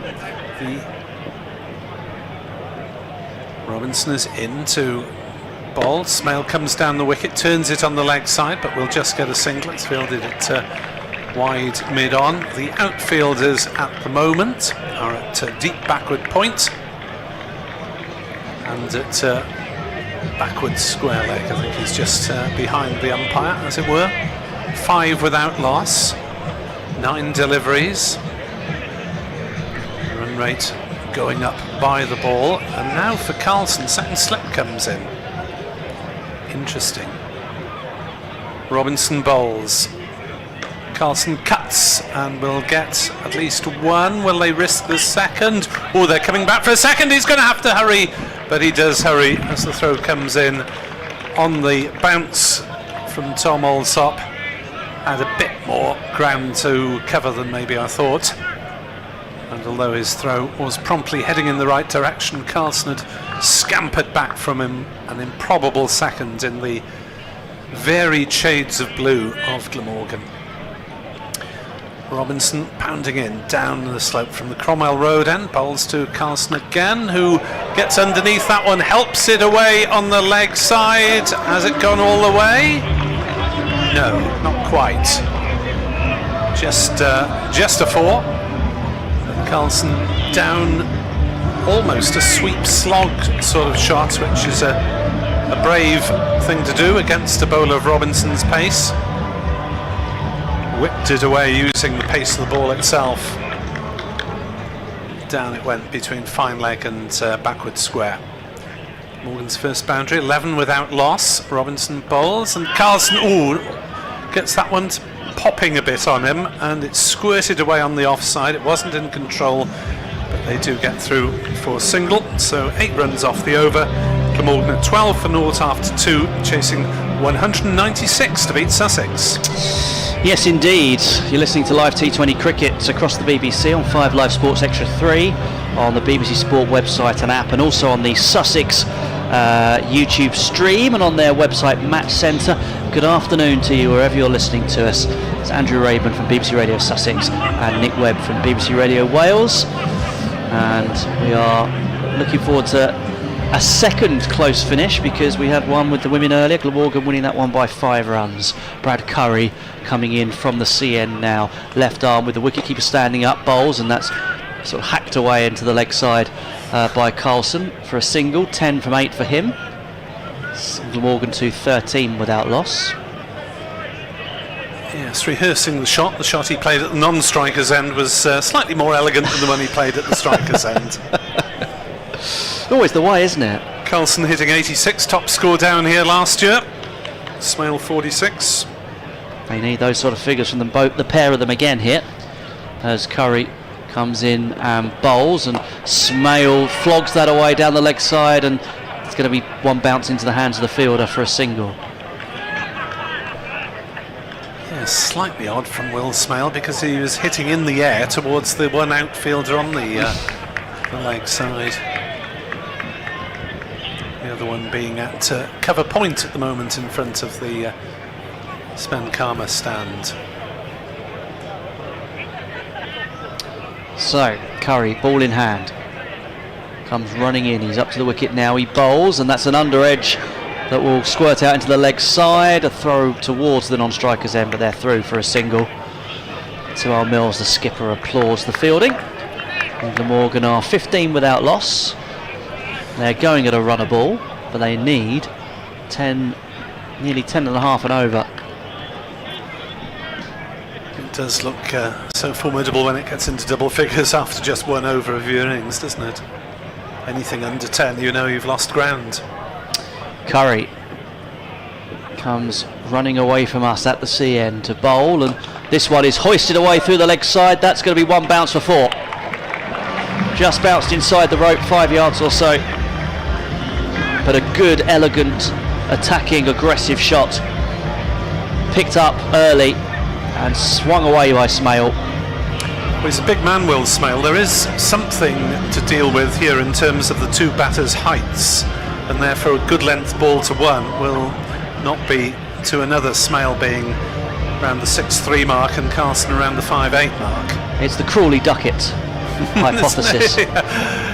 It's not quite that, I don't think. No, Crawley and Duckett, there is a bigger height difference. He's a little chap, Ben Duckett. I have interviewed him, and I did have to direct my gaze downwards slightly. Yes, because you're a relatively tall man. 6'2", yes. Yeah. Change your balls in case you're wondering why we're waffling on about heights. 19 for naught. I'm only 5'9". That's why I have an obsession over tall people. You probably move faster than I do to make up for it, though. You'd be in trouble if you didn't move faster. Not these days. Get away. You've got 20 years. Will you wait till you get to my age before you start complaining? I'm feeling it now. I'm 40. Wish I was 40. Anywho, we're still waiting for you haven't missed any action, by Brad the way. Curry to deliver the next ball, which has been changed. I'm not sure why, but Curry comes in now. He's up to the wicket. He bowls. Played away into the leg side along the ground by Smale. They're going to get 1. They're going to come back for a comfortable 2. Bit of work for the fielder to do across the ground. So 2 runs. And that will move Glamorgan to 21. And now the sweeper on the cover side in front of the pavilion has been removed, and they've got 2 out on the leg side, seeing how Smale is aiming up at the moment. Well, Curry obviously has to bowl to that field. That's the important bit, with no protection on the fence on the offside. Curry left arm over to the right-handed Smale, who wanted to give himself room, but instead he launches it high down the ground for 6 into the hospitality, or just wide of the hospitality areas, below the press box away to our right. And that, as a few kids go searching for the ball rather than any of the Sussex fielders, because they think it will come back. Someone near the effects microphone by the sound of it as well. Yep. Oh, they're fighting over it like gulls over the chips. Oh yes, a horde of youngsters in cricket whites and brown striped blazers and blue headgear. They're quite the sight. Half a dozen of them, all fighting over the honour of who should throw the ball back to the nearest Sussex fielder. 27 for naught after 3 overs. That's made their day. It's also made Glamorgan's day, because now we've got a real game on 9 and over, and the run rate required below 10. All they need to do is that every over.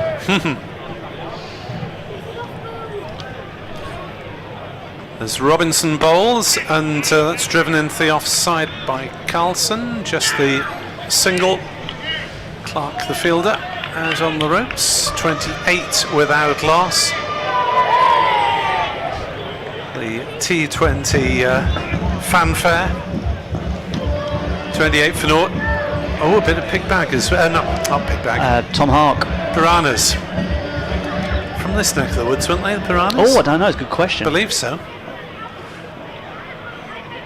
That's because you're so much younger than me.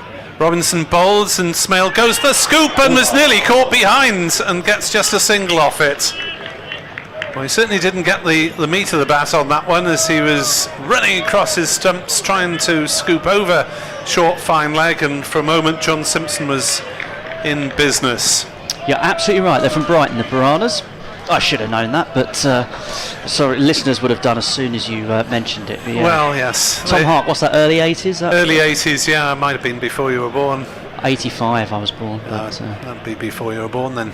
Robinson bowls, and that was Carlson getting in a bit of a mess, looking to push it through the offside, and I think he chopped it onto his pads, and the ball just trickled out.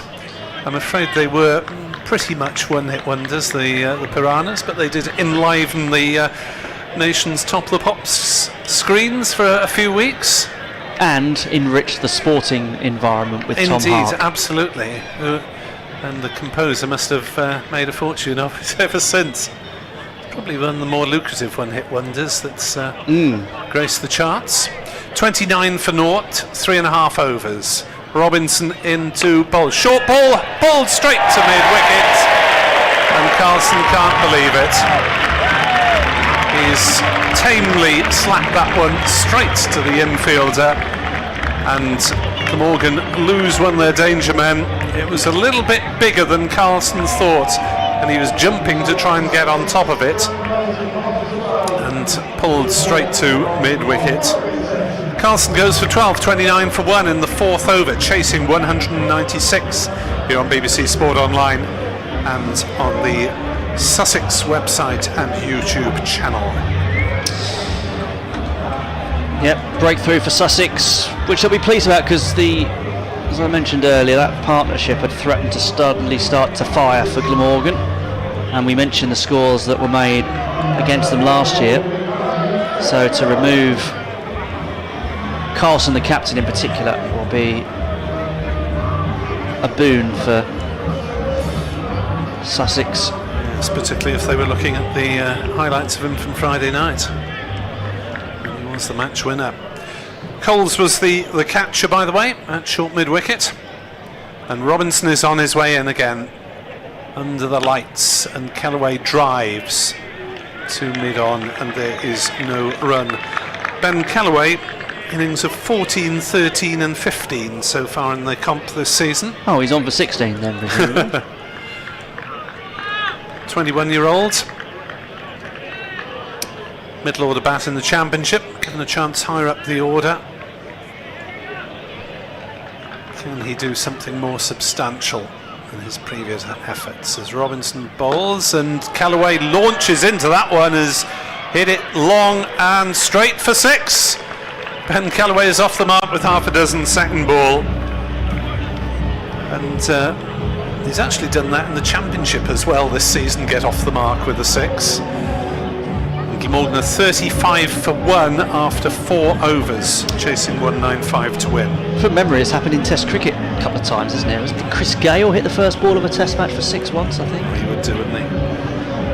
The universe boss, or whatever he calls himself these days, not sure what's bigger than the universe. World boss, planetary boss, universe boss. Nathan McAndrew is going to come on to bowl. Solar system.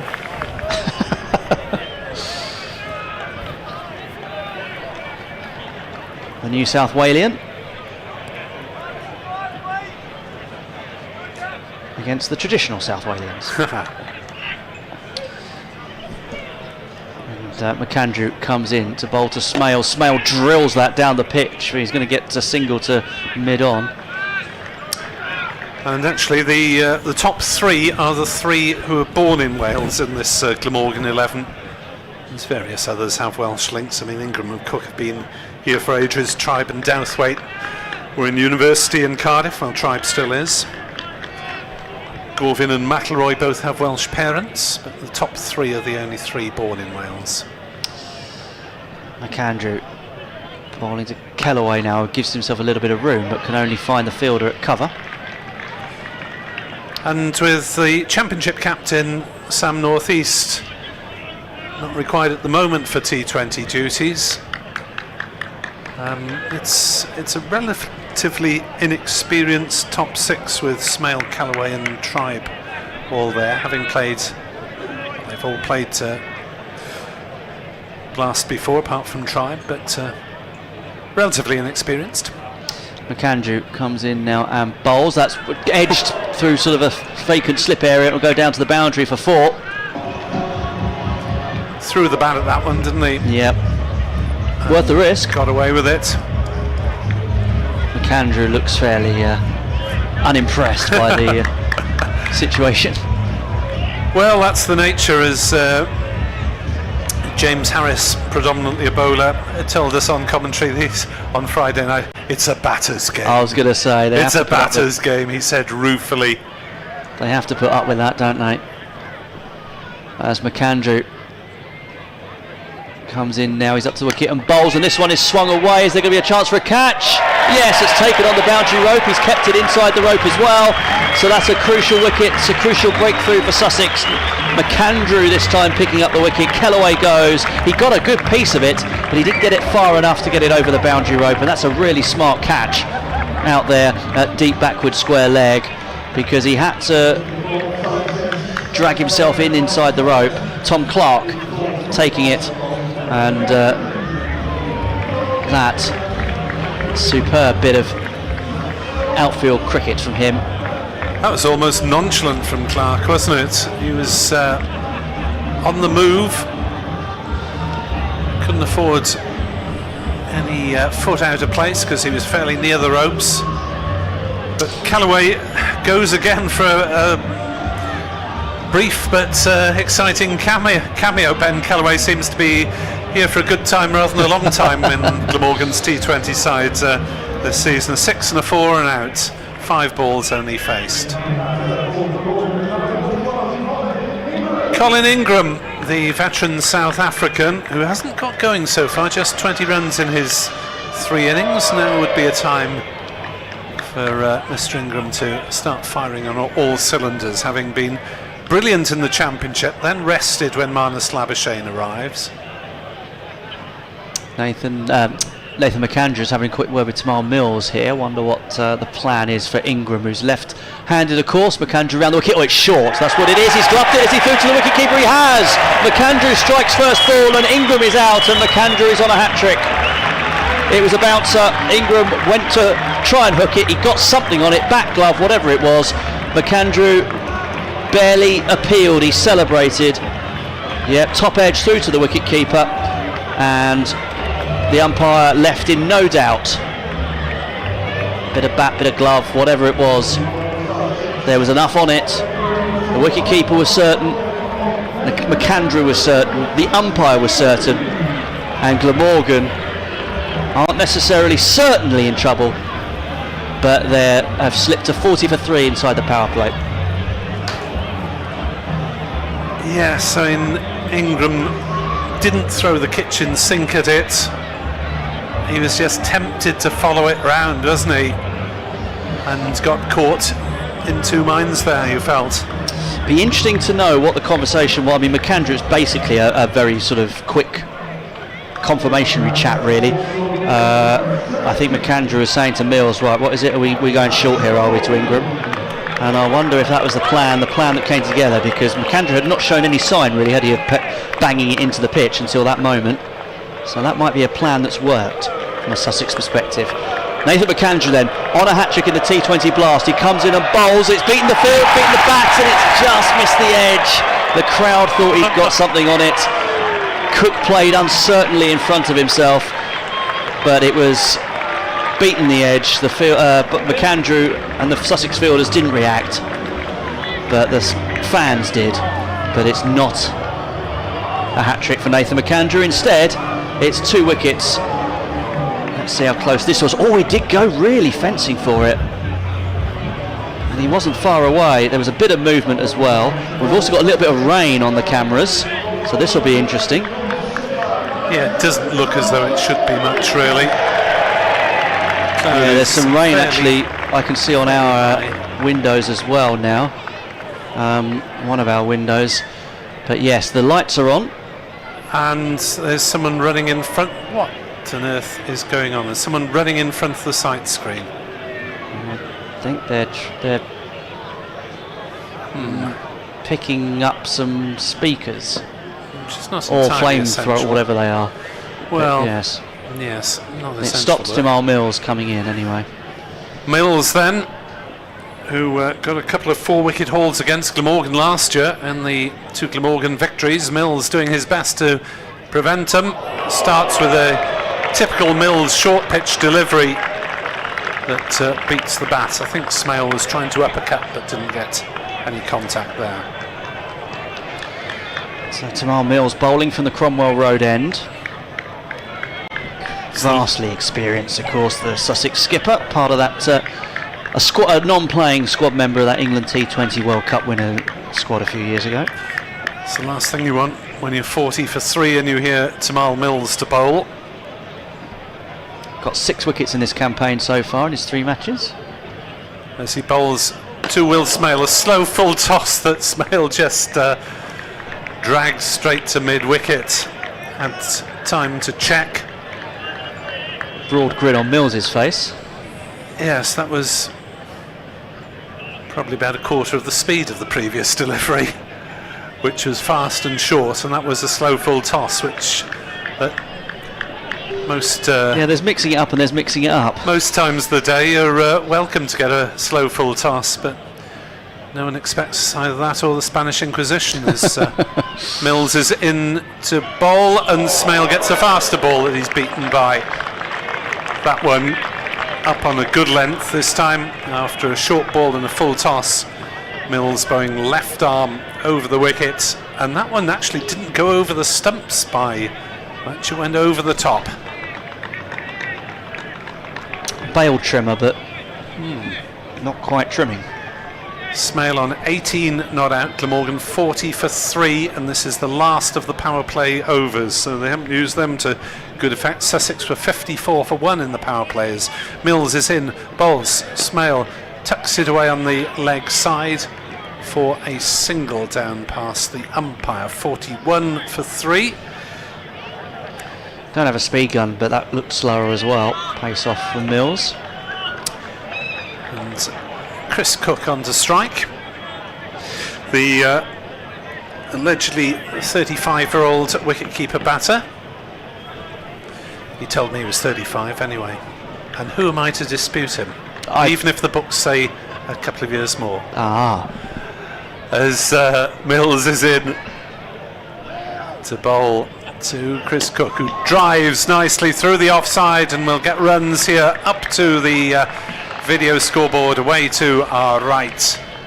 And that one went crunching away. Come on, Sussex crowd, that deserved a little bit more applause from that, even from an opposition point of view. We now got a seagull fielding at long on.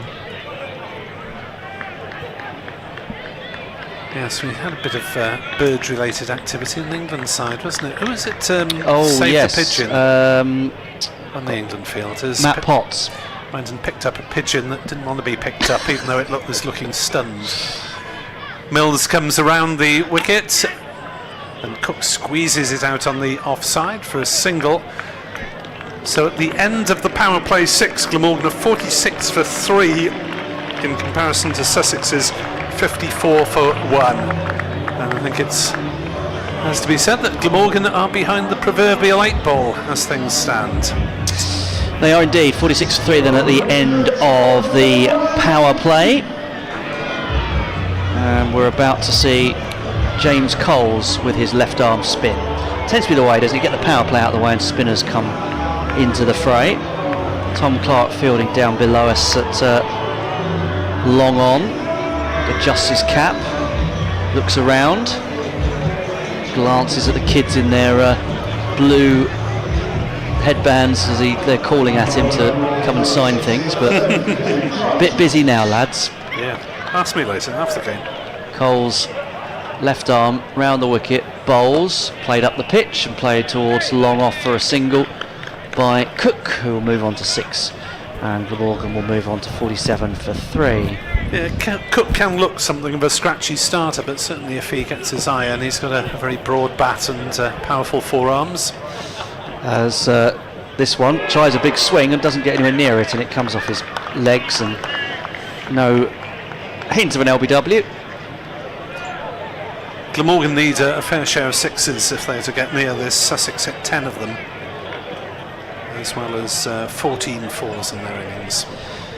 England require another a big shout here. Well, no, semi-shout. No run there.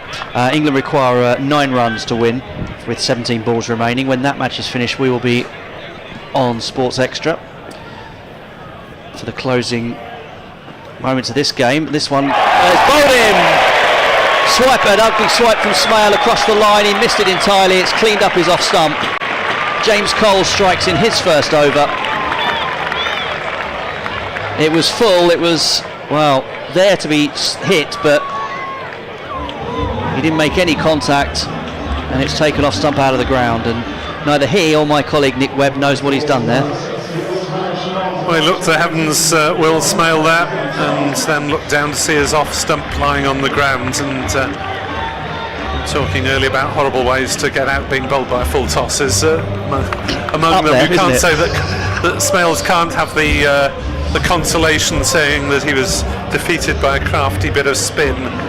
He was defeated by a slow full toss, unfortunately, and just missed it. Loopy slow deliveries have been the order of the day, haven't they, in these two matches that we've seen? Eve O'Neill for the women for Sussex. Yeah, we saw two 17-year-old leg spinners prosper. Eve O'Neill for Sussex and Poppy Walker for Glamorgan. Poppy Walker's figures were phenomenal by the end, weren't they, I think? 4 for something? 4 for 32, I believe. So, James Coles, who shone with the bat, has now taken a wicket, and he's now forced a dot ball off the next delivery as well, with Tribe coming in. Coles made, how many did Coles make? 75, so he was the star with the bat, and he's now producing with the ball. Coles comes in and bowls, and that one's defended up the pitch by Tribe. The run rate at the end of the 7th over with Glamorgan on 47 for 4 is now at 11.5, Nick. Yep, it's getting more formidable by the moment, isn't it, for Glamorgan? As it always looked like a demanding target, and you really needed a couple of top-line batters to make big runs if you were to get anywhere near, and Glamorgan are without their top 4 now. So it is a difficult task ahead of them, and that is an understatement. 47 for 4 after 7, chasing 194 to win as McAndrew bowls, and swinging an edge, and Cook has gone caught behind. Simpson tosses his up in delight. Robinson has a second, and Glamorgan are deep in the mire, as Chris Cook didn't even bother to look at the umpire, to be honest. Just marched off as Robson and Simpson lead the celebrations. And at the moment, as things stand, Glamorgan are heading for a very big defeat. Yeah, Nathan McAndrew switching ends, and he's now got himself a wicket at the other end, so 3 for 5 for him at the moment. He had, of course, he was on a hat-trick earlier, and he's now struck again. Yeah, apologies for giving the credit of that initial to Robinson. I'm sure he'd be delighted with the credit, but yeah, 3 for 5 after 7 deliveries. That's eventful. Quite a man of the match performance as things stand. Well, James Coles might have something to say about that with his 70 odd and then a wicket as well. So they're competing for it like seagulls around a plate of chips. Or indeed young kids around a ball that's been hit for 6. We've talked a lot about chips this evening, haven't we? Is it because we're hungry? Yes. McAndrew is in to bowl, and on the defensive is Douthwaite. Now, Tribe and Douthwaite did produce a match-winning performance against Middlesex in the first game of this campaign, which is the plus side for Glamorgan. The negative is that they only needed 60 odd for that match-winning partnership, and now they need 140 odd. 147. Snooker time. As Douthwaite is off the mark with a single and the offside, but Sussex will happily concede those all day. 48 for 5. I think it's fair to say that Glamorgan needs snookers at the moment. Yes, it wouldn't be quite the position where you lay your cue on the table and concede the frame, but maybe close to that. You'd be sitting in your chair between shots, looking at the ceiling and wondering why you play such an infuriating game for a living. 48 for 5. McAndrew to Asa Tribe, who's working this one on the leg side for a single. 49 for 5. I played snooker for the first time in a little while the other day, and it's fair to say I wasn't at my best. Well, yes, I can sympathise as a man with a career high break of 24, which is not great. 49 for 5 in the 8th over here on BBC Sport and on the Sussex website and YouTube. As McAndrew is into bowls in, Millstump ripped out of the ground. Douthwaite goes for 1, 49 for 6, and more high fives all round as Nathan McAndrew strikes for a 4th time. There was movement off the pitch there, but I think it also kept a little low. Douthwaite was trying to steer that down, or probably just defend it, and he's left a bit of a gate, but I tell you what, let's have a look. Well, he's left a big gap, but I tell you what, that's kept a little low as well, I think. So McAndrew, for the 2nd time, has 2 wickets and an over. So apart from being fast, keeping low and through the gate, Douthwaite was unlucky. Just can't get enough. Well, Sussex supporters would go along with that. Depeche Mode. Sound of young Essex from 40 years ago.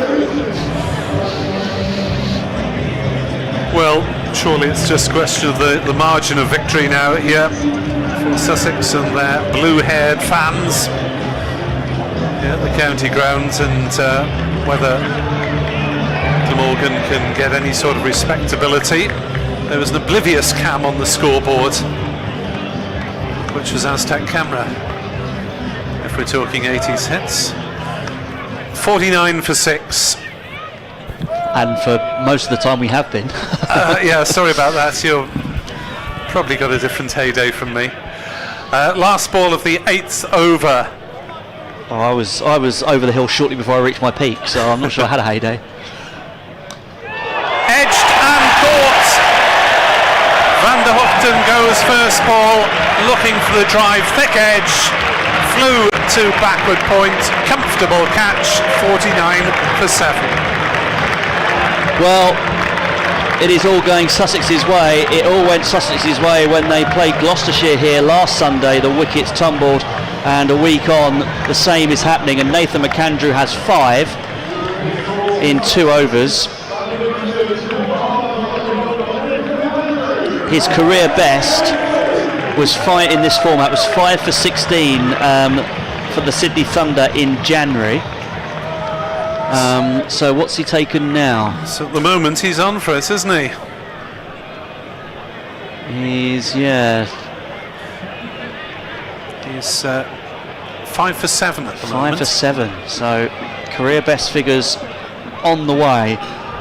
They could pull him out the attack now if they wanted him to get a personal accolade, but they won't do that. Coles has his own.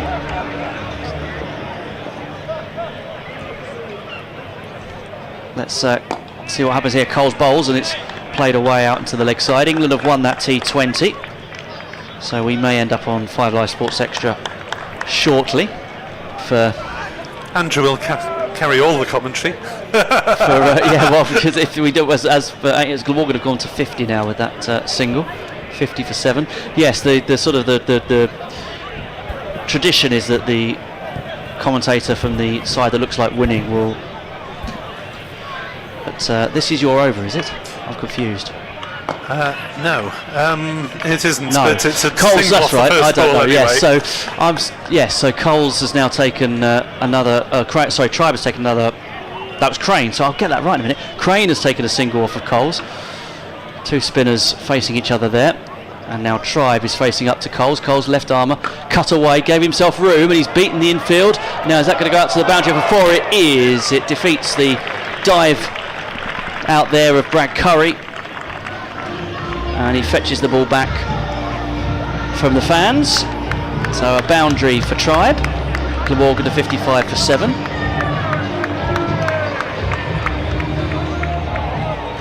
Casey Perry now ringing out around the ground as Coles comes in and bowls, and Tribe attempted to sort of come down the pitch to meet it and smother the spin a little bit, and doesn't really get it very far. No run. 6 off the over thus far. Coles, left arm around the wicket, a half of swing, it's top edge and caught. There's a catch being claimed, nobody's moving anywhere. Has he hit it into the ground? Umpires are conferring over a fair catch or into the ground or what? The batsman hasn't moved. Sussex fielders were certain. What are they going to decide? They haven't got the benefit of the replay that we've got on our screens. Well, they haven't conferred for very long. We are going back to where we were, and the batsmen are going to remain where they are. Well, it looked as though it'd come off the toe end of the bat initially to me. But is it into the ground? Well, we'll find out in a moment as we watch the live action now as Coles comes in and bowls, and this one is swung high and long and 6 into the, well, beyond actually the hospitality. There was one gentleman who took cover, but it went well over him in the end. That's a big hit on one knee, swung away, a big 6. 61 for 7, Glamorgan. Yes, so does Tribe effectively now play for himself because the match seems well lost? Albeit he's got people who can hold the bat in Mason Crane and Gorvin to come, but Gorvin isn't a big hitter. Nathan McAndrew will continue from the Cromwell Road end, and he's 5 for 7 from 2 overs.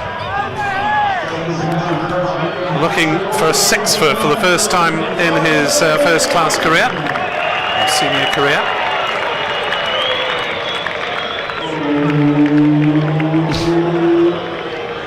Actually, is he on a hat-trick now? Yes, you'd better do it. Well spotted, well remembered.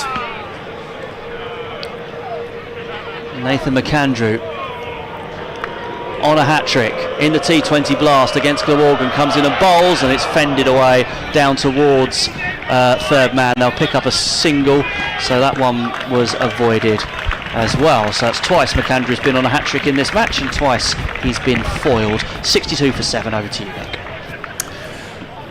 Thank you.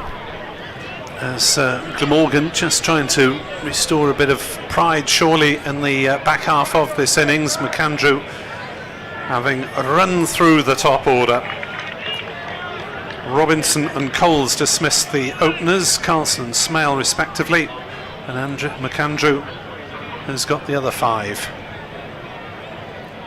As that's a short ball down leg side, that's called wide. Over the batter's head and going down leg side, could have been wide on either reason. 63 for 7. But although Sussex, I'm sure, being professionals, won't relax, they can at least very much enjoy the second half of this innings.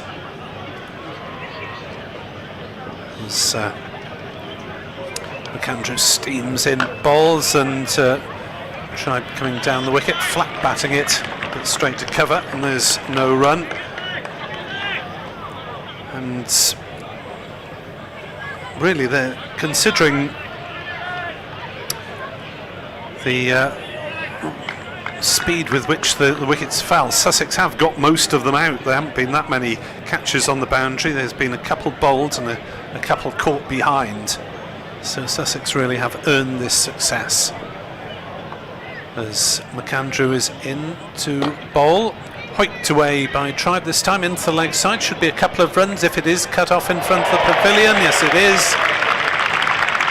Applause from the denizens of the Spen Karma Pavilion, enjoying the vista that lies before them, with their Aussie fast bowler steaming in.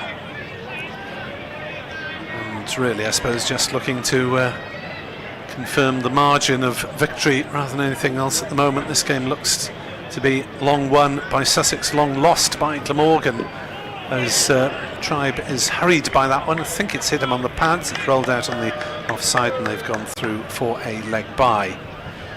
66 for 7. And as things stand, it might be just a question of damage limitation for Crane and Tribe for the next few overs. Certainly there's no point in taking a huge blow to your net run rate, which can be very important in deciding final places. Crane drives nicely into the offside. It's half stopped at point, and that might enable them to come back for a second. No, they don't risk it. A single to Mason Crane. And Glamorgan limp on to 66-7 for 7. And we're still in the first half of the innings. So it might be a question of batting out the overs, getting a few on the board and reducing the damage in that run rate column in the table. Sussex well set for the third win out of 4 as Tribe drives up to mid-on, but it's well fielded there. Spring in the step of all the Sussex fielders. 68 for 7 Glamorgan at the halfway mark, theoretically needing 196 runs to win.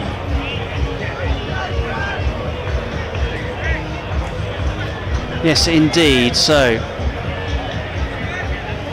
it is going to be, obviously, as Nick says, a chastening experience for Glamorgan thus far, but a case of doing what they can and seeing what happens, because they need another 127 to win from the 128, sorry, from the final 10 overs. 68 for 7.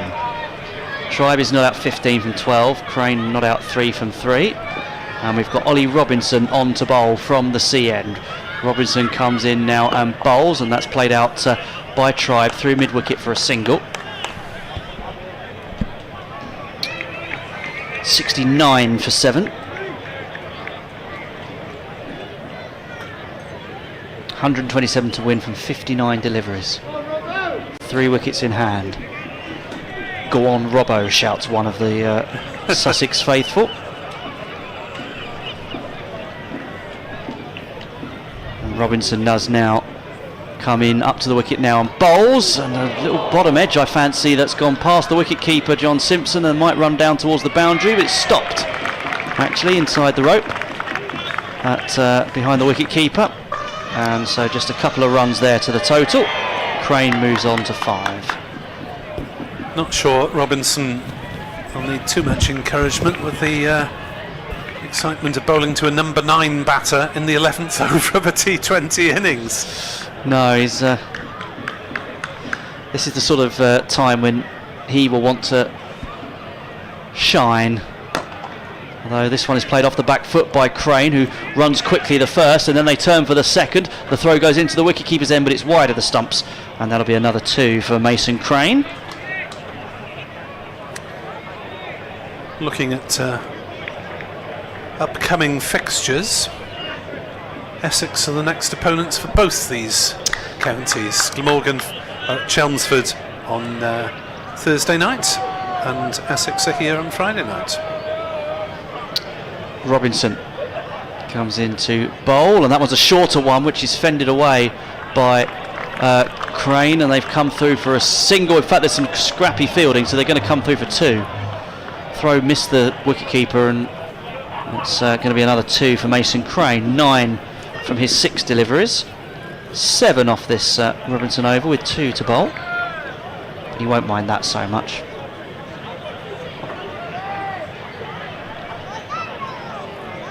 We were discussing the hit Tom Hark by the Brighton band The Piranhas earlier. Apparently it was a 50s South African instrumental.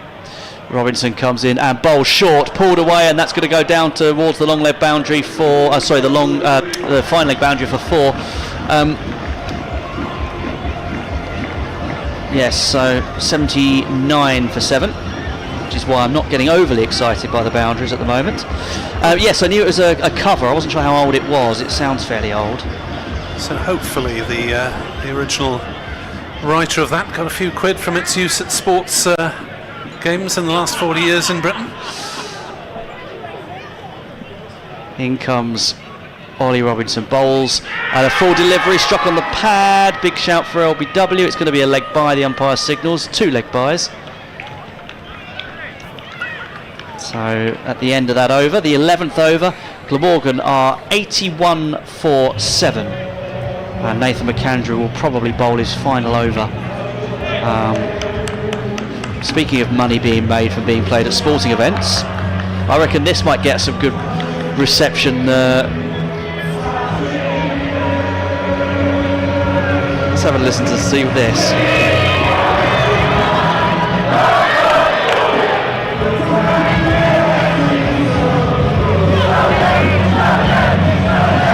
There we are. I'm sure Sussex fans can sing along happy to the lyrics of that one from Mr. Diamond. I do apologise, Nick. That was. No, it's all right. You win some, you lose some in this format, don't you? As Mills charges in and bowls a full toss that's almost spooned to cover by Asa Tribe. And maybe not Tamal Mills' best ball, but it comes down so fast that you can't hit it straight back past him as Asa Tribe was trying to do. Well, they obviously fancy Glamorgan to bat out their overs because they're holding McAndrew back for one more later on. Mills continuing. 6 runs from his first over. As Mills is on his way in, bowling his 12th over of the innings, and Tribe plays that one gently out on the leg side, and well, he's really in his second season of first team cricket, came in at the back end of last season, and he probably has not faced as much or many bowlers as fast as Tamal Mills. Welcome to listeners to 5 Sports Extra as we see out what is very likely to be a Sussex victory here at Hove, as Mills bowls to Crane, who defends down the pitch, and there is no run because Glamorgan are 82 for 7, and Nathan McAndrew, the Australian quickie for Sussex, has got 5 of them in what could be a career best if he doesn't concede too many more, or alternatively takes a 6, because he has dismissed numbers 3, 4, 5, 7 and 8 on the Glamorgan card today. Top score at the moment is Smales 19. It shows you the wreckage of Glamorgan's innings as Mills bowls and Crane works it round the corner for a single down to backwards square leg. Sussex piled up 195 for 4 in their 20 overs. There's a hard-hitting cameo of 38 up top from Harrison Ward. Jordan Simpson chipped in with 26, but the main act was the partnership between James Coles, who finished 75 not out of just 43 deliveries, and Tom Alsop, who was out for exactly 50, including 5 sixes. That took Sussex up to 195 for 4, and Glamorgan were in trouble very early on. As Mills bowls, short and slower outside off stump, and Tribe flat bats it to cover point, and they go through for a single. They reached 29 in the 4th over, and then the trouble began with Carlson mishooking Robinson to mid-wicket. McAndrew got the next 3. Coles joined in by bowling Will Smale with a full toss, and then McAndrew got another couple in successive balls. He's been on a hat-trick twice. He's handed over for the time being to Tamal Mills, the skipper from the Cromwell Road end, to bowls to Crane, who pushes it into the offside. They go through for a quick single. There's a shy at the stumps at the non-strikers end. The first backer up misses, and it's a good job for Sussex that they have a second backer up in place, because he saves any buzzers. 85 for 7 Glamorgan. After 12 overs they need 111 nominally off just 8 overs, and maybe one or two of the crowd starting to drift away. Let's see a couple Glamorgan t-shirts in that crowd, and maybe they quite rightly have had enough of their day out at the county grounds, and they can go and eat ice cream on the seafront or something more cheering from a Welsh point of view. Yes, indeed. So Brad Curry is now going to bowl from the C end for Sussex as they look to try and seal victory in the T20 Blast. And that shot is straight to cover, but a quick single taken shy at the stumps, and they're through. So that will give Glamorgan another run. Mason Crane to 16. He's on the brink of his highest score in this format, which is 19. But that'll mean nothing to him because Glamorgan are in all sorts of bother. Curry bowling to Tribe, who's on 18. Myself, Andrew Rayburn from BBC Radio Sussex, with Nick Webb from BBC Radio Wales here, watching this one at Hove as Curry bowls, and that's lofted huge by Tribe for 6. Dropped in the crowd. And well over the rope though, gave himself room, absolutely lofted it over long off, all the way for a maximum. And Glamorgan to 92 for 7, 104 required off of 46 deliveries, 3 wickets in hand. Brad Curry, the Scotland international. Tribe just remaking his guard as Curry comes round the wicket to him. Left arm comes in and bowls, and this is swung high. Is it got high enough? It has. It's going to come over us. It might hit our roof, or has it gone over? It's gone over there. It's gone over our commentary box and out the ground, and some kids who will be down by our effects mic are now rushing to go and find it behind our stand. Well, we had our box rattled, as it were, by James Coles earlier on. One of his 6s banged into the wall just a metre or so beneath our window, but that one wasn't even testing the BBC window. That one was soaring over the top and either rattling the members. Someone wants to have a touch of the ball, and now it's lobbed back to Tom Clark, who throws it gently back to Curry. Yeah, Brad Curry has now been popped for 2 6s in a row by Asa Tribe. Tribe comes in, faces this one from Curry. He squeezes it out through the leg side. Bit of a chase on for Clark. He gets there and throws. Has been taken 2 by Tribe, who moves on to 32 from 19, and the 100 comes up for Glamorgan. Into 3 figures, but they still need 96 from 44. Yes, it's not a landmark that brings universal rejoicing, a polite round of applause, a rippleette of applause from the Sussex crowd.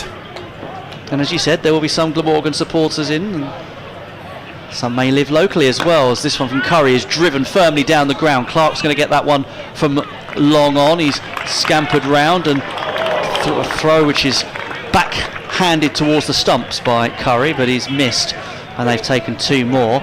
So 17 off this over, but they need several more of those if they are to threaten the Sussex total, which was 195, to remind you, in their 20 overs.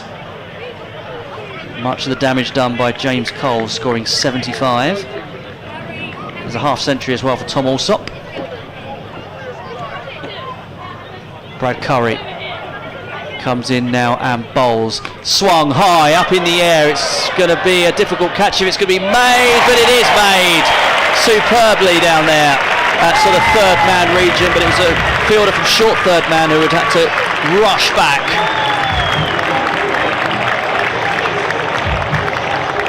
Smartly taken catch. The 8th wicket goes down. Tribe's cameo, 34 from 21, comes to an end, and Brad Curry has a wicket. That's Daniel Hughes. Daniel Hughes with the catch, yes. Veteran Aussie opener backpedalling well. That short third man, because it looped up and over him.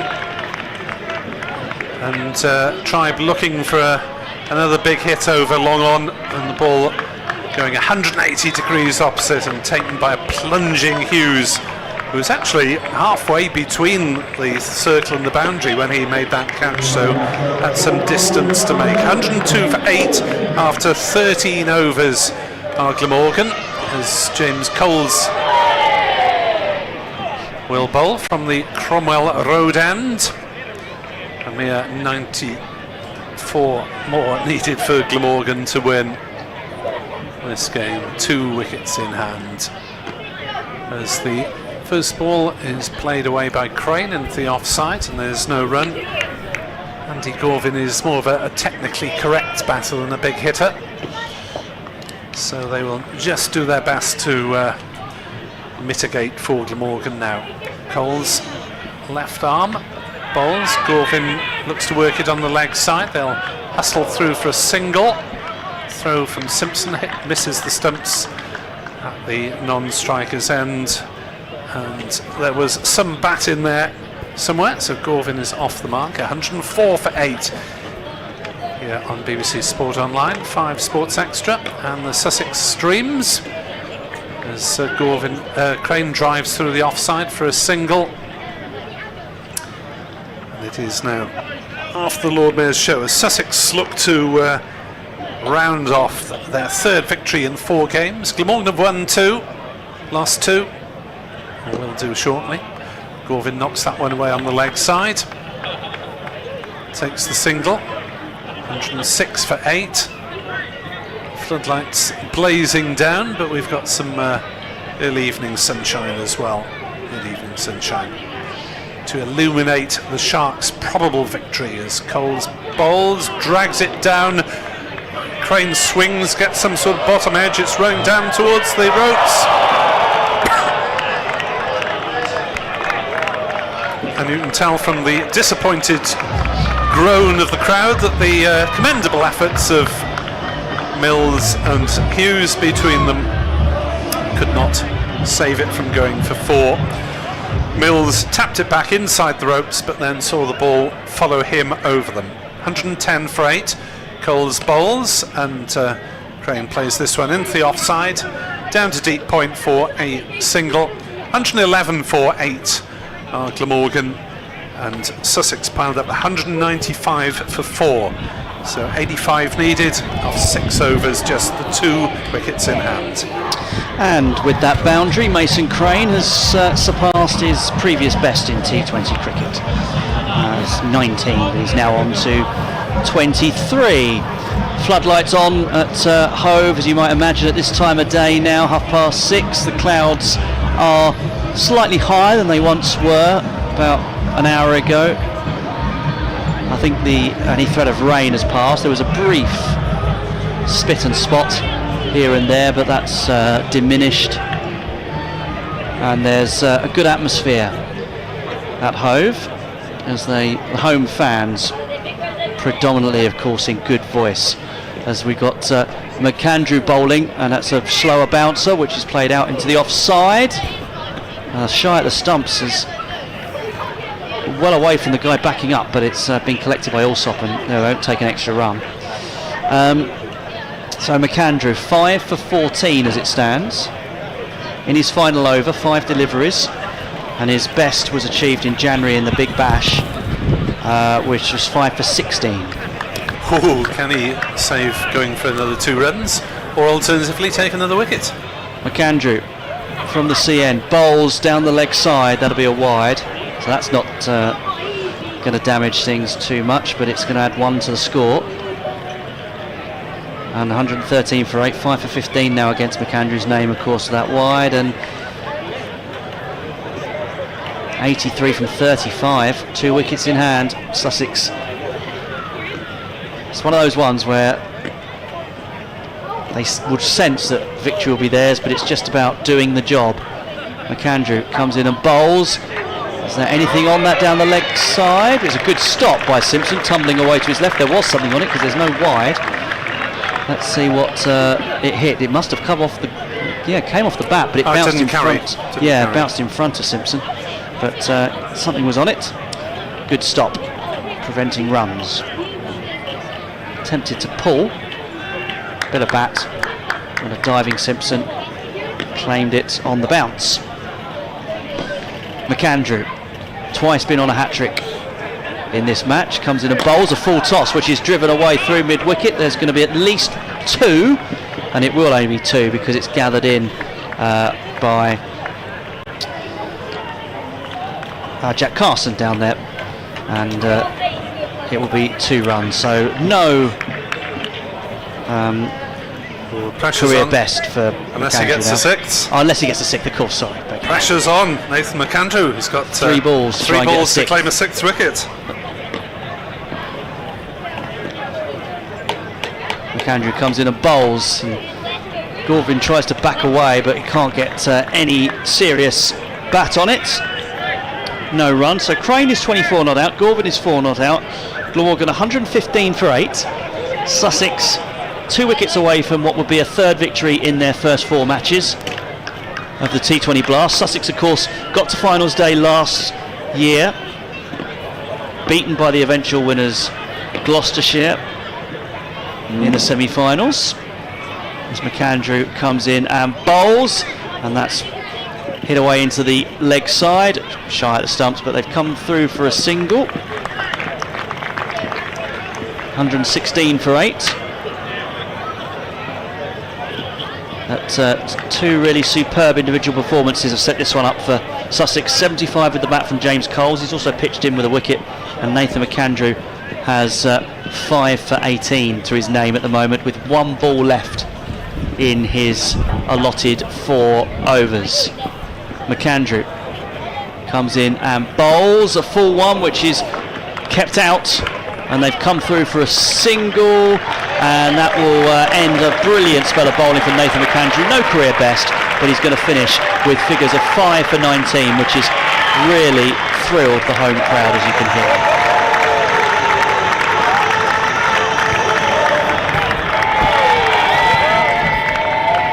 Young and old delighted by the efforts of the Australian paceman for Sussex. And McAndrew is bowled out, so you get Mills bowling at you. Thank you very much indeed. When's the next best to Cardiff? 117 for 8, 5 overs left for Glamorgan to try and eke out some runs and minimise the damage, as that's top edged. Simpson is interested, and Simpson catches. Backpedaling towards us, towards fine leg. Ball came ballooning off a top edge, and Crane has gone for 25. Caught Simpson, bowled Mills. One of the more unusual catches behind that you will see on a cricket field, because it was just outside the 30-metre circle by the time Simpson got there. And he slipped over as well as he took it, so he did well to cling on. That's with the gloves, of course, a lot easier to ensure that it stays in the mitts. 1 wicket needed now for Sussex to see it through. Job well done, they will say.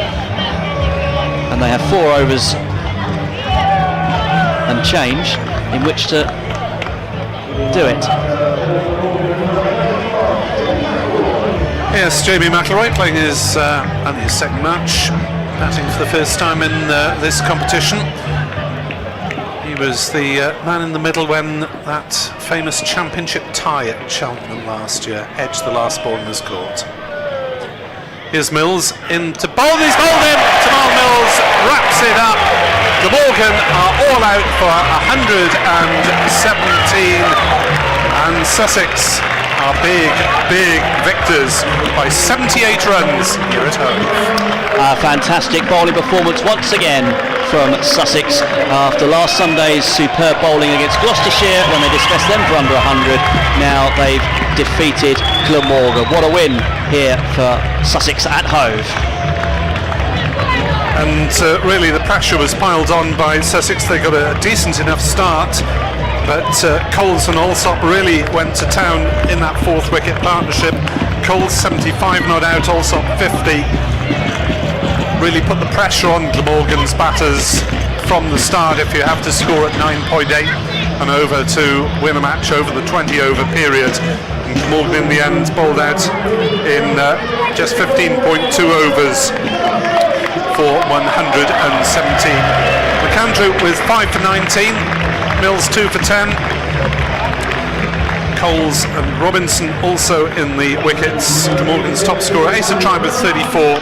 Mason Crane made 25, but nothing near the substance that Glamorgan needed to threaten their formidable target. Still, it's 2 from 4 for Glamorgan as they go on to Chelmsford on Thursday. And Sussex, of course, host Essex at Hove on Friday in their next match, and that will, of course, be covered live on the BBC Sport website and app. So victory for Sussex then, comprehensive fashion, by 78 runs. Earlier, Glamorgan edged the women's match by 5 runs, so honours even between the two counties in the double header this afternoon. Thanks a lot for listening wherever you've been listening to us. From myself, Andrew Rayburn, from Nick Webb and the rest of the team at the BBC.